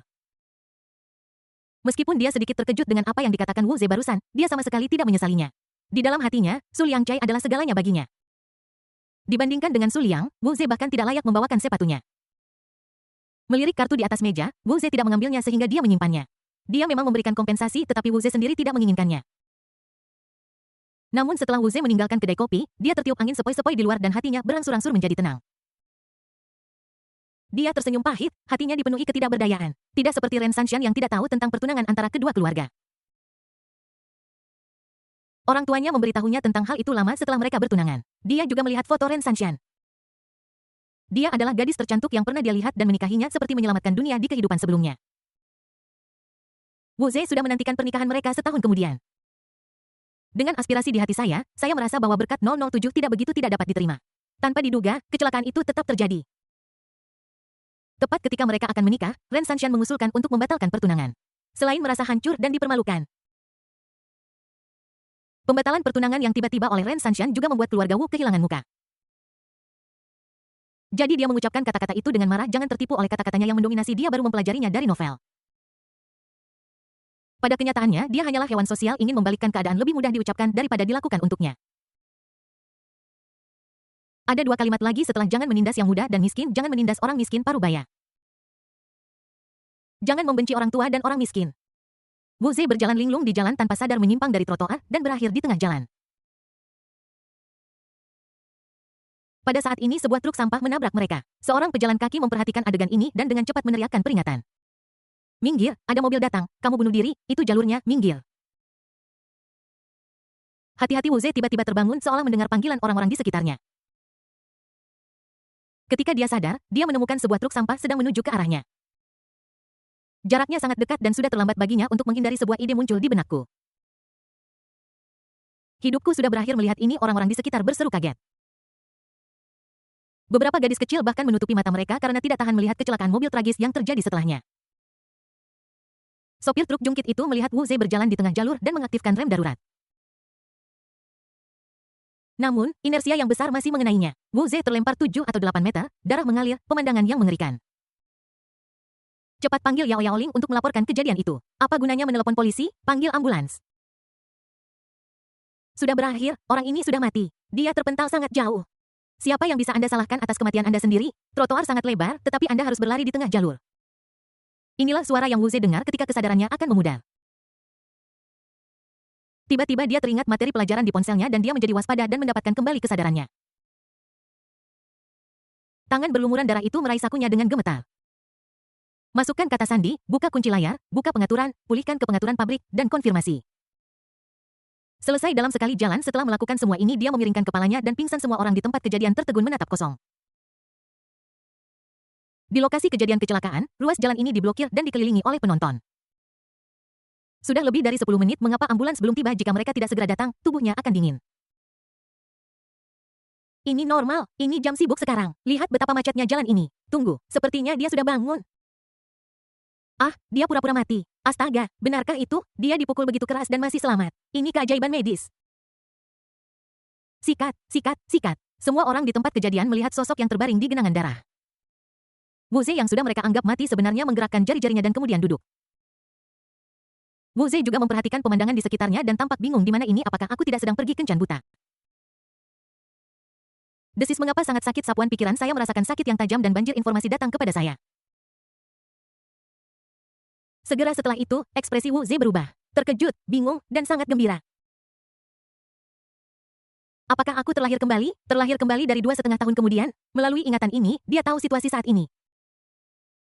Sebelum pukul 230, Ren Sanshan datang kepadanya untuk berbicara tentang memutuskan pertunangan. Dia tidak tahan dengan pukulan itu pada saat itu dan sedang berjalan di jalan dengan pikirannya mengembara ketika dia ditabrak oleh sebuah truk sampah. Aku telah kembali ke titik waktu ini. Setelah memahami segalanya, semua emosi di wajahnya berubah menjadi kegembiraan, ekstasi. 2,5 tahun, tahukah Anda bagaimana dia menghabiskan 2,5 tahun ini? Sejak Ren Sanshan memutuskan pertunangan, dia sangat terpukul. Bukannya dia tidak berusaha keras, dia ingin menanggapi apa yang dia katakan kepada Ren Sanshan, jangan menggertak yang muda dan miskin dan menamparkan wajahnya. Namun kekejaman realitas menghaluskan sisi-sisinya. Itu semua di masa lalu, sekarang dia terlahir kembali, semuanya akan berubah, kelahiran kembali berarti pandangan ke depan. Meskipun dia menjalani kehidupan yang biasa-biasa saja dan tidak mencapai apapun dalam 2,5 tahun terakhir. Namun melalui apa yang telah dia pelajari selama 2,5 tahun terakhir, dia tidak punya masalah mengubah nasibnya. Satu-satunya penyesalannya adalah dia tidak memperhatikan beberapa urusan nasional dalam 2,5 tahun terakhir. Dengan begitu kenaikannya akan lebih cepat, untungnya Wu Zhe masih bisa mengingat beberapa hal yang terjadi di sekitarnya. Sebuah kilang anggur di dekat rumahnya akan segera tutup, tetapi siapa yang tahu bahwa itu akan segera pulih dan tumbuh menjadi perusahaan yang tidak kalah kuatnya dari Moutai. Lalu ada mata uang virtual, siapa yang bisa tahu bahwa mata uang virtual yang sama sekali tidak memiliki reputasi sekarang akan bernilai puluhan ribu dolar dalam 2 tahun setelah dihebohkan oleh Wall Street. Anda tidak perlu melakukan apapun, cukup beli beberapa ratus koin virtual sekarang dan Anda dapat mencapai kebebasan finansial dalam 2 tahun. Yang paling penting, besok dia akan pergi membeli tiket lotre dengan linglung. Dia hanya kurang 1 nomor untuk memenangkan hadiah pertama dan dia mengingatnya dengan sangat jelas. Anda tahu hadiah pertama adalah 10 juta. Dengan 10 juta sebagai modal awal yang mengandalkan pandangannya. Dalam 2 tahun belum lagi menjadi orang terkaya di negara ini, menghasilkan puluhan miliar tidak akan menjadi masalah. Semakin dia memikirkannya, Wu Zhe semakin bersemangat. Aku tidak lagi merasakan sakit karena ditabrak truk sampah. Kemudian matanya berkedip dan dia memikirkan Ren Sanshan yang mengusulkan untuk membatalkan pertunangan. Dia ingin menamparkan wajah orang lain dan membuatnya menyesalinya. Dia sangat bersemangat ketika dia memikirkan adegan di mana dia bernilai ratusan miliar muncul di depan Ren Sanshan dan dia menangis dan memohon penebusan. Dia akan mengatakan sesuatu, lalu kaulah yang menyarankan untuk memutuskan pertunangan, mengapa kamu menangis sekarang, hahaha, keren, sangat keren. YT ingat bahwa Ren Sanshan memiliki seorang adik perempuan, kan? Penampilannya tidak lebih buruk darinya, bahkan lebih murni, dan dia adalah tipe yang dia sukai. Aku ingin tahu bagaimana ekspresi Ren Sanshan jika aku bisa mendapatkan adiknya. Pasti akan menyenangkan, kan? Pada saat itu, jika aku cukup baik hati untuk memaafkannya, tidak akan menjadi masalah bagi kedua saudara perempuan itu untuk mendapatkan kebahagiaan. Saat dia memikirkannya, dia tidak bisa menahan tawa seperti babi di kubangan darah. Pria yang seharusnya dipukul sampai mati itu duduk dan tertawa, adegan ini seaneh mungkin. Apa-apaan ini? Ini terasa sangat menyeramkan. Apakah orang ini kerasukan hantu? Nima, sekarang setelah kamu mengatakannya seperti itu, tiba-tiba terasa seperti zombie. Ini agak menakutkan. Aku pikir dia pasti terbentur kepalanya dan kehilangan akal. Inilah yang terjadi ketika kamu berjalan sambil melihat ponselmu. Para penonton menunjuk dan berbicara. Sopir truk sampah itu ketakutan ketika melihat ini. Jika dia tidak melanggar aturan apapun dan itu semua adalah kesalahan orang ini sendiri, dia pasti sudah lama melarikan diri. 10 menit kemudian ambulans akhirnya tiba dan polisi lalu lintas juga datang untuk mengevakuasi kerumunan. Suasana kembali tenang hanya dengan genangan darah yang menceritakan kecelakaan mobil yang terjadi di sini, tapi di rumah Su Wanxing. Setelah bermain seharian penuh, Xiao Xiao lelah dan kembali ke kamarnya untuk tidur lebih awal. Anak-anak cenderung mudah mengantuk. Sekarang saatnya orang dewasa bersenang-senang. Maaf atas keterlambatan pembaruannya, saya berusaha untuk terus memperbarui, mohon dukungannya. Bab 84, kegembiraan sang pahlawan wanita membuat semua upaya menjadi berharga di ruang tamu. Hanya Su Liang dan Su Wanxing yang tersisa. Su Liang tersenyum duduk dekat dengannya dan memegang tangannya. Kakak Wanxing, ada apa denganmu? Su Liang pura-pura bingung dengan ekspresi tertarik di matanya. Su Wanxing sedikit panik tentang apa yang harus dilakukan. Dalam keputusasaan, dia hanya bisa memberitahu Su Liang tentang kehamilannya. Sebenarnya, aku hamil. Setelah mengatakan itu, dia menunduk sesekali menatap Su Liang dengan khawatir. Senyum muncul di mata Su Liang, akhirnya aku memutuskan untuk mengatakannya dengan lantang. Dia berpura-pura berpikir keras dan Su Wanxing menjadi semakin khawatir ketika melihat ini, jadi dia dengan cepat berbicara. Aku bisa membantumu dengan cara lain. Bisakah kau mengizinkanku melahirkan bayi itu? Hati Su Liang tergerak. Apakah ada hal sebaik itu? Bagaimana mungkin dia tidak menginginkan anak? Dia hanya menginginkan semakin banyak semakin baik. Bahkan jenis obat-obatan pelindung kehamilan yang sama seperti Liu Ruolan sudah siap. Tanpa diduga, Su Wanxing tidak bisa duduk diam setelah dia memikirkannya sebentar. Kemudian dia mengubah topik pembicaraan. Tidak ada yang salah dengan kelahiran anak itu, tetapi keesokan paginya Su Liang mengirimkan berbagai suplemen dan obat-obatan pemelihara kehamilan kepadanya dan dia sangat gembira. Dari sini dia merasakan penekanan Su Liang pada anak-anak dan itu sudah cukup. Keesokan harinya Su Liang tidak pergi kemanapun dan tinggal bersama ibu dan anak itu. Terutama karena hati An Su Wanxing. Ini membuat Su Xiaoxiao sangat bahagia. Kartun yang tadinya bagus tiba-tiba kehilangan daya tariknya. Bagaimana bisa menonton kartun sama menyenangkannya dengan menontonnya bersama kakakku? Pada saat ini di sisi lain rumah sakit, Wu Ze berjalan keluar dari gerbang rumah sakit. Meskipun dia terlempar 7 atau 8 meter dan berdarah di seluruh lantai, dia hanya menderita beberapa luka kulit ringan. Setelah transfusi darah semuanya baik-baik saja, jika tidak, dia tidak akan membeli tiket lotre saat ini di kehidupan sebelumnya. 10 juta, ini aku datang. Mata Wu Ze berbinar kegirangan saat dia berjalan menuju toko lotre terdekat. Setelah membeli tiket lotre bola warna ganda dan berulang kali memastikan bahwa itu adalah nomor-nomor itu, dia pergi dengan gembira. Ding aling ding aling ding aling, saat aku berjalan pulang, telepon berdering. Wu Ze mengangkat telepon dan melihat bahwa itu adalah manajer perusahaan yang menelepon. Dia mengerutkan kening tiba-tiba. Ketika dia di perusahaan, orang ini banyak mengeksploitasinya. Mereka menyuruhnya menjalankan tugas untuk membeli barang, membajak penjualannya, dan mengatur agar dia bekerja lembur. Dapat dikatakan bahwa pria ini pantas mendapatkan banyak pujian atas kemampuannya menikmati berkat menjadi 007. Dia tidak bisa menahan diri sebelumnya. Untuk menghindari pemecatan, saya tidak punya pilihan selain membiarkannya melakukan apapun yang dia inginkan. Sekarang ham-ham. Wu Ze, benar kamu bajingan, apakah kamu mencoba memberontak jika kamu belum mati segera datang bekerja? Juga karena kamu tidak datang hari ini dan tidak meminta izin, semua tanda kehadiranmu untuk bulan ini, bulan depan, dan bulan setelahnya akan dikurangi. Begitu panggilan tersambung, saya langsung disambut dengan rentetan omelan. Wajah Wu Ze tampak sangat jelek dan dia akhirnya tidak bisa menahan diri untuk marah. Kamu babi gendut, siapapun yang ingin bergabung dengan kelas ini, aku tidak akan melayanimu lagi. Apa-apaan yang kamu katakan? Ulangi lagi jika berani. Suara dari seberang terdengar jengkel. Bukankah itu sudah cukup jelas? Sekarang aku keluar dari perusahaanmu. Tidak ada seorang pun yang mau bekerja untuk perusahaan bodoh itu. Setelah mengatakan itu, Wu Ze menutup telepon. Setelah mengutuk beberapa saat, dia merasa sangat lega. Sekarang semua orang terlahir kembali, siapa yang masih mau bekerja? Di malam hari, dia melihat hasil kemenangan dan membandingkannya dengan nomor lotrenya sendiri. Setelah memastikan bahwa itu benar, dia memegang erat tiket lotre di tangannya dengan kobaran ekstasi menari di matanya. Keesokan harinya, dia pergi ke pusat lotre untuk mengklaim hadiahnya. Hahaha. Setelah meninggalkan pusat penukaran hadiah dan melihat 10 juta yuan disetorkan ke kartunya, dia tidak bisa lagi menahan tawanya. Mulai sekarang laut cukup luas bagi ikan untuk melompat dan langit cukup tinggi bagi burung untuk terbang, masa depannya akan cerah. Uang tersedia dengan mudah dan kecantikan serta Dewi yang sebelumnya di luar jangkauan tidak lagi berada di luar jangkauannya. Tawanya menarik perhatian orang-orang di sekitarnya yang mengira bahwa pemuda lain telah menjadi gila karena kehidupan. Wu Ze memegang erat ponselnya, matanya berbinar. Dengan modal awal 10 juta di tangan, langkah selanjutnya adalah merencanakan masa depan.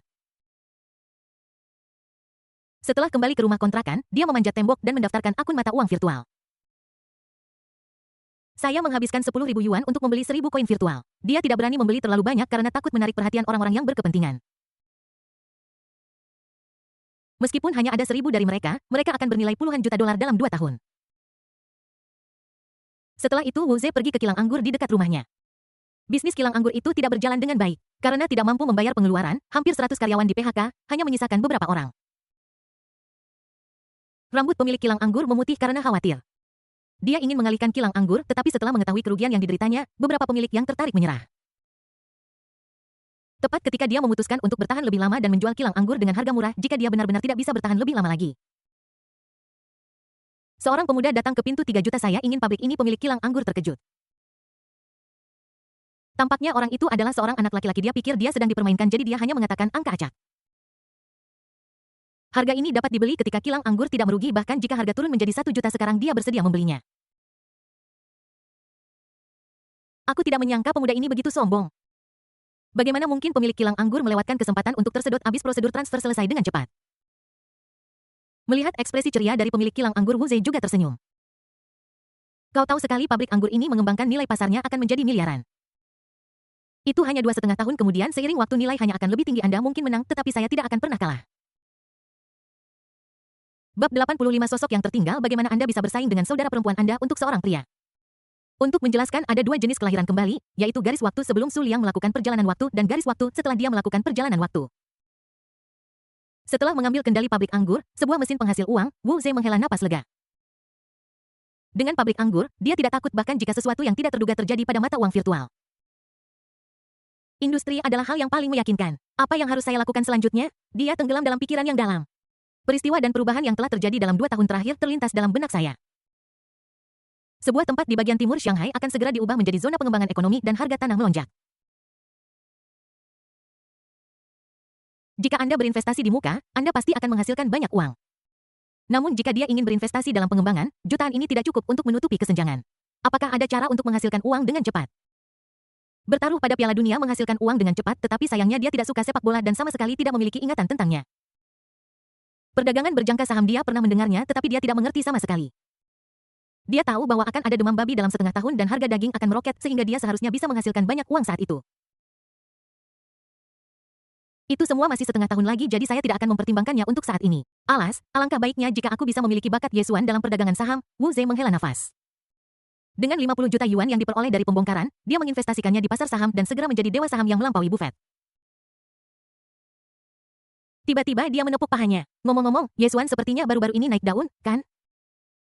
Tidak hanya Yesuan, tetapi juga Lin Hao, Mu Bai, Chen Zhou, mereka semua akan menjadi tokoh terkenal di masa depan. Aku harus berteman dengan mereka sebelum mereka menjadi terkenal. Wu Zhe berpikir diam-diam di dalam hatinya. Pikirkan tentang orang-orang besar itu. Wu Zhe juga tahu bahwa Mu Bai telah membuka perusahaan kendaraan energi baru.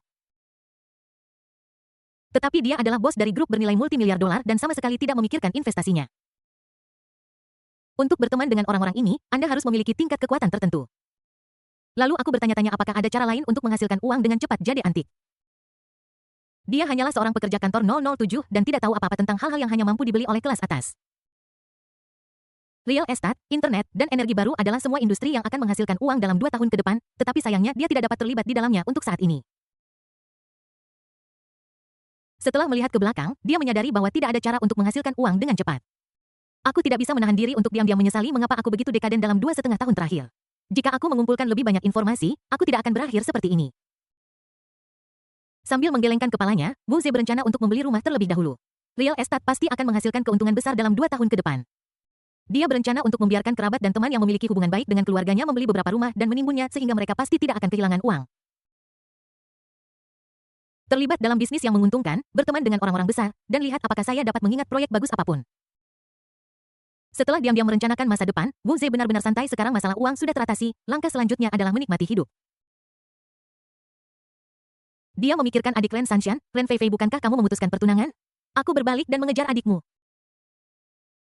Setelah memikirkannya, dia pergi ke kota perdagangan, berganti pakaian, dan membeli BMW senilai 800.000 yuan. Ini adalah modal untuk menjemput gadis-gadis. Dia tidak merasa buruk menghabiskan uang itu. Duduk di dalam mobil merasakan kenyamanan yang dibawa oleh BMW baru, Wu Zhe membutuhkan waktu lama untuk menenangkan kegembiraannya. Semuanya sudah siap, hanya angin timur yang kurang. Selanjutnya adalah menemukan target. Dia ingat bahwa Ren Feifei akan segera kuliah, jadi dia tinggal di rumah Ren Sanshan beberapa hari ini. Sayangnya dia tidak tahu di mana rumah Ren Sanshan. Tidak masalah, paling buruk, kamu hanya perlu menunggu beberapa hari lagi, sekolah akan segera dimulai. Ayo jalan-jalan dulu. Begitu dia memikirkan ini, Wu Zhe menginjak pedal gas dan melaju kencang. Pria tampan, apakah kamu ingin bermain denganku? Aku bisa menjadi manis, asin, dan seksi. Di jalan yang ramai, BMW yang baru dibeli diparkir di sisi jalan. Seorang wanita berpakaian sangat menggoda sedang bersandar dan tersenyum menggoda pada seorang pria muda di kursi pengemudi. Pria muda ini secara alami adalah Wu Zhe. Setelah mengendarai BMW barunya beberapa saat dan memuaskan keinginannya, dia teringat mobil-mobil mewah yang diparkir di depan gerbang sekolah saat dia kuliah. Menyaksikan mobil-mobil mewah menjemput siswa perempuan cantik satu persatu, dia dipenuhi dengan rasa iri dan cemburu. Sekarang dia memiliki kemampuan seperti itu, tentu saja dia ingin mengalaminya. Sekolah apa yang belum dimulai? Tidak masalah. Wu Ze akan berkendara ke pintu sebuah bar atau jalan komersial yang ramai dimanapun ada banyak orang.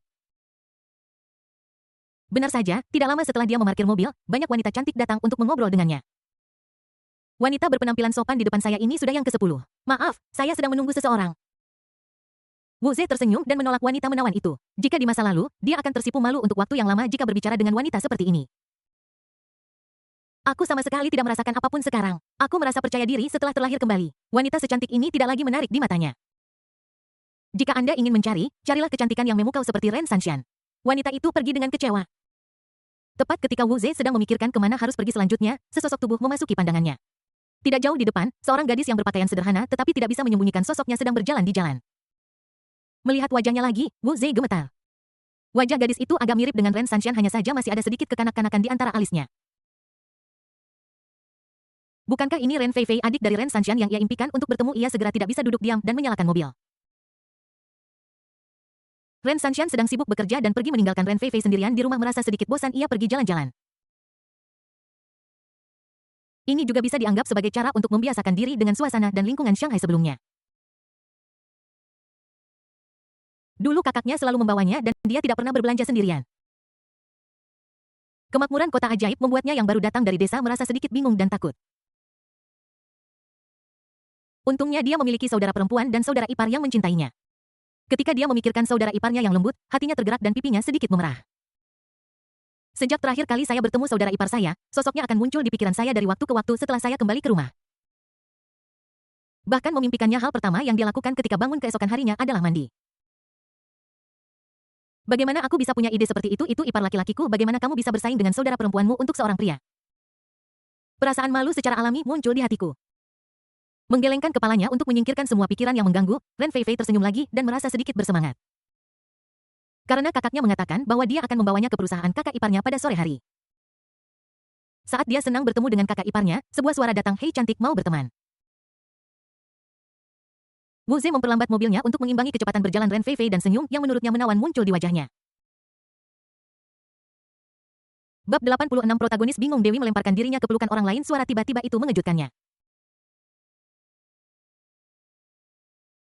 Ketika dia berbalik, dia melihat seseorang di dalam mobil menatapnya dengan senyum. Ren Feifei sedikit mengernyit. Saya sudah berada di Shanghai untuk beberapa waktu sekarang, dan saya sudah menemui pendekatan semacam ini berkali-kali. Awalnya dia sedikit takut, tetapi lama-kelamaan dia terbiasa. Kakaknya mengatakan kepadanya bahwa dia hanya harus mengabaikan orang-orang ini. Dia berbalik dan terus berjalan maju berpura-pura tidak melihat Wu Ze menyentuh dagunya. Sikap Ren Feifei tidak hanya tidak membuatnya menyerah, tetapi malah membuatnya semakin tertarik. Dia berbeda dari wanita lain. Ketika dia melihat saya mengendarai mobil mewah, dia menghampiri saya dan meminta informasi kontak saya. Tidak sombong seperti saudara perempuannya. Itu benar menurut pendapatnya. Ren Sanshan memutuskan pertunangan hanya karena dia merasa bahwa dia berasal dari keluarga miskin dan tidak pantas untuknya. Apa yang harus saya lakukan jika seseorang mengabaikan saya? Wu Ze mengerutkan kening sambil berpikir. Tiba-tiba matanya berbinar dan dia berteriak. Feifei, seperti yang diharapkan, Ren Feifei berhenti di jalurnya ketika dia mendengar kata-katanya. Dia bertanya dengan terkejut. Siapa kamu? Sejauh yang dia ingat, dia tidak ingat memiliki teman seperti itu. Saya teman saudara perempuanmu. Wu Ze memutar matanya dan tersenyum. Oh, Ren Feifei menjawab, dan kemudian berencana untuk pergi. Wu Ze dengan cepat berkata, sudah hampir siang. Apakah kamu sudah makan? Aku akan mentraktirmu. Ren Feifei langsung waspada. Dia memang naif tapi tidak bodoh. Dia berkata sebelumnya bahwa dia adalah teman saudara perempuanku dan mengenalku, jadi itu masuk akal. Namun, memperlakukan diri sendiri dengan makanan agak terlalu bersemangat. Tidak, saudara perempuanku memasak di rumah. Aku ingin kembali dan makan bersamanya. Setelah membalas dengan cepat, Ren Feifei menghentikan taksi di pinggir jalan. Wu Ze juga merasa cemas dan tidak bisa menahan perasaan sedikit kesal. Lambat laun dia punya ide. Ren Feifei ingin pulang. Jika dia ingin mengejar gadis ini, dia pasti tidak bisa mengandalkan keberuntungan untuk bertemu dengannya seperti yang dia lakukan hari ini. Mengetahui di mana dia tinggal membuatnya lebih mudah untuk mengambil tindakan. Andai Ren Sanshan melihatku sekarang. Dia mengenakan semua pakaian bermerek dan mengendarai mobil mewah kelas atas. Aku ingin tahu apakah kamu akan menyesal memutuskan pertunangan denganku. Kamu seharusnya menangis sekarang. Wu Ze tenggelam dalam dunianya sendiri. Ketika saya sadar, saya menemukan bahwa taksi yang membawa Ren Feifei akan menghilang. Dia dengan cepat menyalakan mobil dan mengikuti. Dia mengikuti Ren Feifei tetapi dia tidak tahu bahwa ada mobil yang mengikuti di belakangnya dan sepasang mata menatapnya dengan dingin. Ini tentu saja pengawal yang diatur oleh Su Liang. Setiap kali dia menemukan protagonis wanita, dia akan mengatur pengawal wanita untuk melindunginya. Ini adalah wanita yang telah dia pilih. Dia tidak menginginkan efek plot apapun di mana sang tokoh utama wanita diculik dan dirampok lalu protagonis datang untuk menyelamatkannya. Mengatur plot semacam ini adalah kegilaan murni, mereka terjebak dalam penulisan dan menggunakan ini untuk meningkatkan jumlah kata. Untuk setiap penculikan, setidaknya ada 5 atau 6 foto dan terkadang bahkan ada lebih dari 10 atau belasan. Mereka akan berpendapat bahwa ini untuk meningkatkan kesukaan sang pahlawan wanita dan merupakan bagian dari strategi mereka untuk menangkapnya. Tetapi tidak bisakah pahlawan wanita dari strategi memikirkan cara lain? Hanya melayani preferensinya dan akan baik-baik saja jika Anda melakukannya setiap hari. Pernahkah Anda berpikir tentang apa yang akan terjadi jika beberapa atau bahkan puluhan pahlawan wanita cantik ini ditangkap? Beberapa orang bahkan menambahkan detail pada penculik dalam plot tertentu. Mereka akan mengatakan bahwa ini lebih sesuai dengan kenyataan dan protagonis yang mereka gambarkan adalah orang yang berdarah dan berdaging, bukan protagonis novel Long Outian. Tetapi Anda hanya menulis novel, bukan? Saya memiliki fetish tertentu dan saya ingin menanamkan ide-ide saya ke orang lain. Betapa menjijikkan. Ada begitu banyak protagonis di dunia ini dan Su Liang ingin melihat apakah ada protagonis seperti itu. Dia berjanji untuk memberitahu pihak lain apa itu keputusasaan dan apa artinya menjalani kehidupan yang lebih buruk daripada kematian. Para tokoh utama wanita ini dikelilingi oleh pengawal wanita yang diatur olehnya dan ada lebih dari satu. Dia akan diberitahu jika terjadi sesuatu yang sepenuhnya menghilangkan beberapa petak padang rumput. Tentu saja selain melindungi sang pahlawan, para pengawal ini juga berfungsi untuk pengawasan. Bila perlu berikan dia informasi agar dia dapat merekrut orang ke dalam keluarga dengan lebih baik. Ren Fei Fei naik mobil ke kompleks perumahan taman. Setelah membayar, dia berjalan masuk di bawah tatapan hormat penjaga keamanan kompleks perumahan taman. Sebagai salah satu kompleks perumahan terkenal di Shanghai, kompleks ini melakukan pekerjaan yang sangat baik dalam hal lingkungan dan keamanan. Orang-orang yang tinggal di sana kaya atau bangsawan dan harga awal sebuah rumah setidaknya puluhan juta. Bahkan beberapa lokasi bagus tidak bisa ditinggali hanya dengan memiliki uang, tetapi juga mengandalkan kekuasaan dan koneksi. Wu Ze benar-benar bingung. Dia menyeka matanya dan melihat 4 kata yang jelas komunitas taman dengan bingung. Tentu saja dia tahu bahwa komunitas ini sangat terkenal. Yang membuatnya tercengang adalah ketika Ren Fei Fei berkata pulang, apakah dia berarti rumahnya ada di sini? Bagaimana mungkin Ren Sanxian tinggal di sini?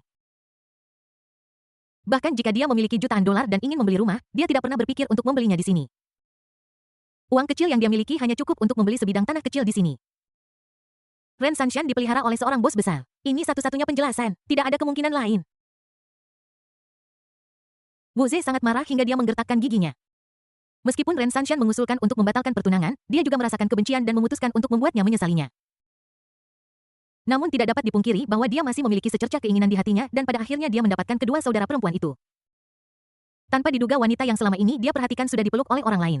Sial, siapa itu? Wu Ze mengepalkan tinjunya, merasa sangat tertekan. Melihat sosok Ren Fei Fei secara bertahap menghilang dari pandangannya, dia ingin mengejarnya dan melihat apa yang terjadi. Namun dia dihentikan oleh petugas keamanan begitu dia mencapai pintu. Bukti, tolong. Penjaga keamanan di sini adalah semua mantan tentara pasukan khusus yang melakukan pekerjaan mereka dengan teliti. Tugas pertama mereka adalah mengidentifikasi semua penduduk di komunitas dan tidak menghentikan mereka. Jika itu orang lain, mereka harus menunjukkan bukti undangan dari pemiliknya. Dari mana Wu Ze mendapatkan bukti itu? Menjelaskan dengan senyum, kakak, aku teman gadis itu, bisakah kamu bersikap fleksibel? Sikat, sikat, sikat. Sepasang mata menatapnya dengan tatapan tajam. Semangat berdarah besi seorang prajurit merasuki udara. Wu Ze merasa tercekik dan hanya bisa pergi dengan kecewa. Setelah memarkir mobil di pinggir jalan, Wu Ze menghela napas. Awalnya aku ingin pamer di depan Ren Sanxian, membuatnya menyesal dan menderita. Lelucon sekali, mereka tinggal di kompleks perumahan kelas atas, tetapi Anda bahkan tidak bisa masuk ke gerbang. Tapi dia tidak menyerah, kita harus melihat siapa pria di balik Ren Sanxian. Bab 87, apakah Su Liang memenuhi keinginan para suster? Kendalikan semuanya. Ketika Ren Fei Fei kembali ke rumah, Ren Sanxian baru saja selesai memasak dan keluar dari dapur. Dia tidak mempekerjakan pengasuh dan memasak sendiri di rumah. Pertama, itu karena hobiku. Kedua, dia tidak ingin kehilangan keterampilannya, jadi ketika Su Liang tiba, dia akan memasak makanan mewah untuk mendekatkan mereka. Biarkan saya memberitahu Anda satu hal, para wanita yang telah dimenangkan Su Liang bukan hanya gadis-gadis cantik, setidaknya mereka semua pandai memasak. Apakah kamu sudah kembali? Aku baru saja akan meneleponmu. Melihat saudara perempuannya kembali, Ren Sanxian berkata sambil tersenyum. Ren Fei Fei mencuci tangannya dan pergi ke meja. Sambil makan, dia menceritakan kepada saudara perempuannya apa yang terjadi ketika dia pergi keluar. Ngomong-ngomong, kakak, apakah kamu punya teman seperti ini? Memikirkan orang yang pernah dia ajak mengobrol sebelumnya, Ren Fei Fei tiba-tiba berkata. Dia juga memberikan deskripsi singkat tentang penampilan Wu Ze. Ekspresi Ren Feifei tiba-tiba menjadi serius. Melalui deskripsi saudara perempuanku, pria itu mengendarai mobil mewah yang baru dibeli, berpakaian bagus, dan tidak terlalu jelek. Dia tidak mengenal orang seperti itu. Selain itu, selain Su Liang, dia sama sekali tidak punya teman pria. Selain Su Liang, dia tidak pernah memberitahu siapapun tentang situasi saudara perempuannya. Jadi siapa pihak lainnya? Dia menatap saudara perempuannya yang polos dan bertanya dengan suara berat. Apa sebenarnya yang terjadi? Segera Ren Feifei menceritakan segalanya tentang pendekatan Wu Ze dan bagaimana dia mengatakan bahwa dia adalah temannya. Ketika Ren Sanshan mengetahui bahwa pria itu mengundang saudara perempuannya untuk makan malam, dia merasa sedikit gugup. Akhirnya aku merasa lega setelah mendengar penolakannya. Kamu melakukan pekerjaan dengan baik, aku sama sekali tidak punya teman seperti itu, orang itu pasti pembohong. Ren Feifei berteriak kaget dan gelombang ketakutan muncul di hatinya. Untungnya pihak lain ingin mentraktir saya makan, tetapi saya tidak setuju. Feifei ini adalah kota besar, ada banyak penipu di sini, mereka tidak sejujur orang-orang di desa kita. Mulai sekarang kamu harus berhati-hati tentang apa yang orang lain katakan kecuali aku dan saudara iparmu. Ren Sanshan segera mulai menguliahi adiknya, Ren Feifei mendengarkan dengan patuh dan mengangguk dari waktu ke waktu. Setelah makan malam, Ren Feifei bergegas membersihkan piring dan Ren Sanshan tidak menolak. Setelah beristirahat beberapa saat, dia menatap adiknya yang masih berpakaian sederhana. Matanya berbinar dan dia menyarankan sambil tersenyum. Kita akan pergi ke perusahaan, apakah kamu ingin mengganti pakaianmu? Bahkan sebelum Su Liang bergerak, dia sebagai kakak perempuannya sudah mulai diam-diam membantunya. Bagaimanapun akhir cerita tidak bisa diubah, jadi kenapa dia tidak bisa lebih proaktif dan menyenangkan hati Su Liang? Apa kamu mau ganti baju? Ren Feifei jelas tahu bahwa dia akan pergi ke perusahaan untuk bertemu dengan saudara iparnya dan dia ragu-ragu dengan hati nurani yang bersalah. Lalu apa kamu mau ganti baju? Ren Sanshan melingkarkan lengannya di dadanya, memeras jurang maut. Ada ekspresi main-main di wajahnya. Mari kita berganti pakaian lain, Ren Feifei berseru dengan tergesa-gesa. Menyadari tatapan aneh saudara perempuannya, dia merasa malu dan bergegas ke kamar tidurnya. Setelah beberapa pilihan, dia memilih seragam JK. Gaun ini terlihat sangat cantik. Dia belum pernah memakainya sebelumnya. Hari ini dia membuat upaya berani untuk Su Liang.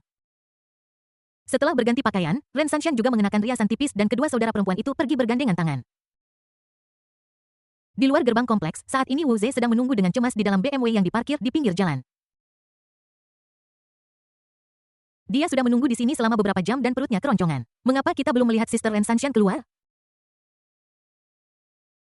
Tepat ketika dia ragu-ragu apakah akan kembali makan dulu dan kembali untuk memeriksa tempat itu nanti.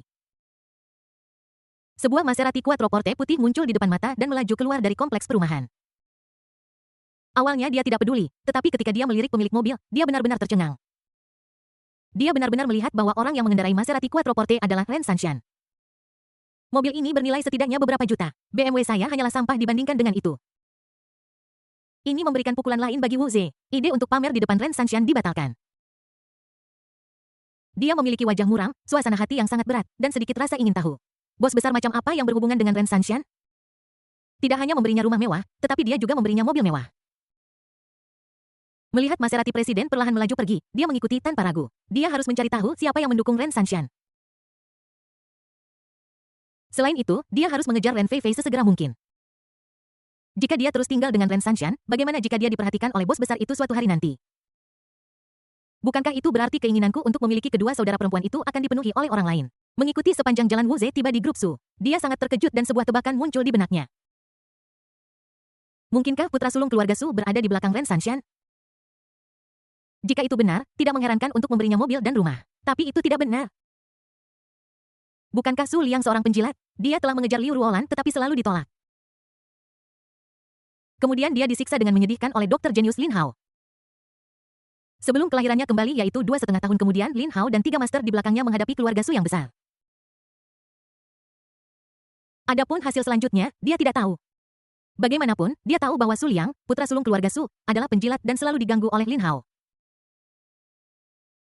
Dia meremehkan tuan muda seperti itu. Tidak peduli seberapa kaya keluarganya atau seberapa kuat latar belakangnya, dia meremehkan mereka. Wu Ze berencana untuk makan terlebih dahulu, tetapi ada seorang penjaga keamanan di gerbang perusahaan dan dia tidak bisa masuk. Tak disangka Maserati Ren Sanshan berhenti di depan pintu, segera 2 sosok keluar dari mobil. Salah satunya tentu saja Ren Sanshan yang mengenakan setelan profesional dan terlihat berseri-seri. Yang lain adalah Ren Feifei. Kedua saudara perempuan itu berdiri bersama dan Wu Ze hampir mengeluarkan air liur. Dia tiba-tiba menemukan titik buta. Ren Feifei benar-benar berganti menjadi seragam JK. Gaun ini sangat cocok untuknya, sangat imut dan penuh dengan kemudahan. Anehnya Ren Feifei memakai jeans dan kaos putih sebelumnya. Mengapa kamu berganti pakaian seperti ini? Apakah dia sengaja memakainya agar dilihat oleh putra sulung keluarga Su?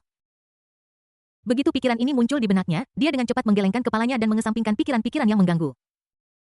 Bagaimana mungkin itu terjadi? Bagaimana mungkin Ren Feifei yang begitu sederhana melakukan hal seperti itu untuk seorang pria? Kedua saudara perempuan itu berdiri di depan pintu, kemungkinan besar menunggu pria yang akan mendukungnya. Wu Zhe juga menatapnya dengan saksama tanpa berkedip. Tidak lama kemudian sebuah Rolls Royce berhenti di depan pintu dan sesosok tubuh keluar. Siapa lagi kalau bukan Su Liang? Ketika mereka melihat Su Liang, kedua saudara perempuan itu tersenyum. Hubungan antara mereka bertiga tidak biasa. Di kejauhan, Wu Zhe menggertakkan giginya ketika melihat adegan ini. Dilihat dari perilaku intim Ren Sanshan, dia pasti sudah dipilih oleh Su Liang. Dan ada sesuatu yang salah dengan tatapan mata Ren Feifei ketika dia melihat Su Liang. Urat-urat di tangannya yang menggenggam setir tampak menonjol, pertanda kemarahan yang ekstrim. Ding Wu Zhe marah padamu nilai penjahat plus 666. Ding Wu Zhe telah mengembangkan kebencian terhadapmu nilai penjahat plus 777. Ding Wu Zhe sangat marah nilai penjahat plus 888. Su Liang mengangkat alisnya mengikuti sumber tatapan jahat dan melihat sebuah BMW di kejauhan. Protagonis lain, ini seperti daun bawang, satu tanaman dipanen dan tanaman lain muncul. Su Liang menarik pandangannya dan menatap Sister Ren Sanshan lagi. Tampaknya protagonis kali ini berhubungan dengan mereka. Jadi sambil berjalan menuju perusahaan bersama saudara perempuannya, dia mengeluarkan ponselnya dan mengirim pesan. Biarkan pengawal yang melindungi mereka melaporkan informasi rinci, tidak lama kemudian sebuah pesan yang diringkas diedit dan dikirim. Di atas termasuk apa yang telah dilakukan Ren Sanshan dan Ren Feifei dan orang-orang yang telah mereka hubungi. Dia mengekstrak tokoh kunci dari sana, Wu Zhe. 2 hari lalu, Ren Sanshan memintanya untuk memutuskan pertunangan. Sore ini, dia mendekati Ren Feifei dan mengikutinya ke sini. Tentu saja bawahannya juga memperhatikan masalah ini dan laporan informasi juga menyertakan informasi Wu Zhe. Wu Zhe laki-laki 25 tahun tinggal di kota selatan. Setelah melihat sekilas informasi dasar, mata Su Liang tertuju pada apa yang telah terjadi dalam 2 hari terakhir. Dari saat Ren Sanshan memutuskan pertunangannya hingga saat dia ditabrak truk sampah dan terlempar 7 atau 8 meter di jalan, dia pingsan dan dalam 10 menit dia duduk seolah-olah tidak terjadi apa-apa. Kemudian dia dikirim ke rumah sakit, diperiksa, dan diberi transfusi darah, itu disebut keajaiban medis. Hal pertama yang saya lakukan ketika saya keluar dari rumah sakit keesokan harinya adalah membeli tiket lotre. Memenangkan hadiah pertama sebesar 10 juta. Dia kemudian membeli mata uang virtual dan mengakuisisi kilang anggur yang akan bangkrut. Penyelidikannya sangat rinci. Mata uang virtual dikendalikan oleh Wall Street dan dimiliki oleh beberapa raksasa keuangan yang sedang bersiap untuk mempromosikannya. Pabrik anggur ini populer karena metode pembuatan birnya yang unik dan rasanya yang tidak biasa dan alasan mengapa akan bangkrut sebenarnya karena telah ditekan. Setelah melakukan semua ini, Wu Zhe pergi ke kota komersial lagi membeli pakaian dan mobil merasa seperti orang kaya baru. Dia pergi berjalan-jalan di pinggiran kota lalu berhenti di depan sebuah bar di jalan yang ramai dan kemudian mengobrol dengan Ren Feifei. Setelah ditolak, dia melacaknya ke Garden Community. Setelah menunggu di depan pintu selama beberapa jam, dia mengikuti mobil Ren Sanshan lagi dan datang ke grup Su, TSK. Melalui tindakan Wu Zhe, Su Liang sudah tahu bahwa protagonis kali ini sebenarnya adalah protagonis yang terlahir kembali. Aku hanya tidak tahu jenis kelahiran kembali apa ini. Gunakan dia sebagai referensi. Jika dia terlahir kembali di garis waktu di mana dia belum melakukan perjalanan waktu, bahkan jika dia terlahir kembali, kita tidak akan tahu situasinya. Berurusan dengan protagonis semacam ini tidak berbeda dengan berurusan dengan protagonis lainnya. Jika saya terlahir kembali di garis waktu setelah saya melakukan perjalanan waktu, agak merepotkan untuk berurusan dengan protagonis seperti itu. Hal pertama yang perlu dipertimbangkan adalah bahwa dia tahu berapa banyak cara yang dia miliki. Tapi tidak masalah secermat apapun dia pasti tidak akan mengungkapkan semua kartunya. Bahkan jika beberapa protagonis yang lebih kuat terlahir kembali, mereka mungkin tahu bahwa dia adalah dalang di balik Skynet. Tetapi apakah dia tahu berapa banyak pembunuh di Skynet dan apa kekuatan mereka dan apakah Skynet benar-benar organisasi pembunuh paling misterius dan menakutkan di mata dunia? Mungkinkah ada sesuatu yang tersembunyi lebih dalam? Mungkin hanya Su Liang yang tahu semua ini. Ketika seorang protagonis seperti itu terlahir kembali, tidak ada keraguan bahwa dia pasti telah dibunuh olehnya di kehidupan sebelumnya, dan dia juga yakin bahwa dia dapat membunuhnya lagi. Beberapa orang mengatakan itu tidak cukup jadi saya begadang semalaman untuk menulis 10.000 kata untuk Anda. Mohon dukungannya. Bab 88 Buka pencapaian baru. Buka pencapaian Anda terlebih dahulu. Saat dia berjalan ke gerbang perusahaan, Ren Feifei terpesona oleh tata letak megah di dalamnya. Setelah mengetahui bahwa seluruh bangunan itu milik grup Su, dia bahkan lebih terkejut. Tidak heran jika menghabiskan lebih dari 200.000 yuan untuk mengajaknya makan malam. Dia menghabiskan ratusan ribu dolar untuk membelikannya beberapa set pakaian dan kemudian memberinya kartu emas senilai 1 juta tanpa berkedip. Saya memiliki pemahaman yang jelas tentang kekayaan keluarga saudara ipar saya. Sanshan, tolong tunjukkan Fei Fei di sekitar perusahaan. Su Liangke tidak punya waktu untuk mengajak Ren Fei Fei berkeliling. Setelah menyerahkan tugas itu kepada Ren Sanshan, dia pergi ke kantor presiden. Sekretaris pribadi Sui Yurong menghampirinya sambil mengedipkan matanya dengan senyum menggoda di wajahnya. Itu adik Sanshan kan? Sepertinya tidak akan lama lagi sebelum presiden membuka pencapaian baru. Aku lebih suka membuka pencapaianmu terlebih dahulu melihat Su Liang pergi. Ren Fei Fei mengerutkan bibirnya merasa sedikit enggan. Tetapi dia juga tahu bahwa sebagai presiden perusahaan sebesar itu, Su Liang pasti memiliki banyak hal untuk dilakukan. Di sampingnya Ren Sanshan memperhatikan ekspresi saudara perempuannya dan senyum muncul di matanya. Tiba-tiba dia mengulurkan tangan dan menepuknya. Apa yang kamu lihat? Hah, tidak ada. Ren Fei Fei kembali sadar, wajahnya langsung memerah, dan dia terus menggelengkan kepalanya.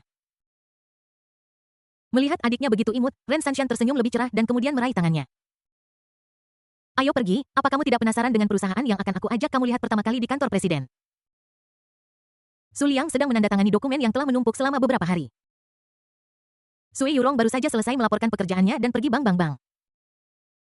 Tepat saat itu terdengar ketukan di pintu kantor. Masuk, kata Su Liang dengan suara berat. Su Liang mengenali orang yang datang dari suara langkah kaki sebagai Li Wanjun. Benar saja, pintu terbuka dan sosok ramping Li Wanjun masuk. Ketika dia melihat Su Liang, matanya berbinar. Begitu dia mendengar Su Liang datang ke perusahaan, dia bergegas menghampirinya. Sekarang hanya ada mereka berdua di kantor dan dunia mereka berdua akan segera dimulai. Namun, dia tidak melupakan urusannya dan mulai melapor kepada Su Liang tentang pekerjaannya selama periode ini. Setelah melaporkan apa yang terjadi di perusahaan baru-baru ini, dia menatap Su Liang dengan mata berkaca-kaca. Su Liang sangat menawan ketika dia bekerja keras. Melihat Su Liang memutar lehernya, dia punya ide dan memutuskan untuk pergi dan membantu memijatnya. Itu adalah pengalaman unik bagi Su Liang untuk menandatangani sambil menikmati pijat. Setelah menandatangani dokumen terakhir, Su Liang meregangkan lengannya dengan nyaman. Dia berbalik dan menepuk bahu Li Wanjun untuk mengungkapkan penghargaannya. Sore hari berlalu. Ren Sanshan mengajak saudara perempuannya mengunjungi grup Su dan menunjukkan banyak hal tentang dunia padanya. Ren Fei Fei datang ke kota besar dari desa. Awalnya dia tampak sedikit tersesat dan tidak berdaya, tetapi sekarang perasaan itu telah menghilang. Setelah kunjungan, Ren Sanshan berencana untuk membawa saudara perempuannya pulang. Namun pada saat ini Su Liang menemukan mereka dan berkata bahwa mereka akan makan malam bersama di malam hari. Kedua saudara perempuan itu langsung gembira. Ren Sanshan berpikir bahwa itu karena saudara perempuannya Su Liang lebih memperhatikannya. Ekspresi di mataku ketika aku melihat saudara perempuanku tiba-tiba berubah.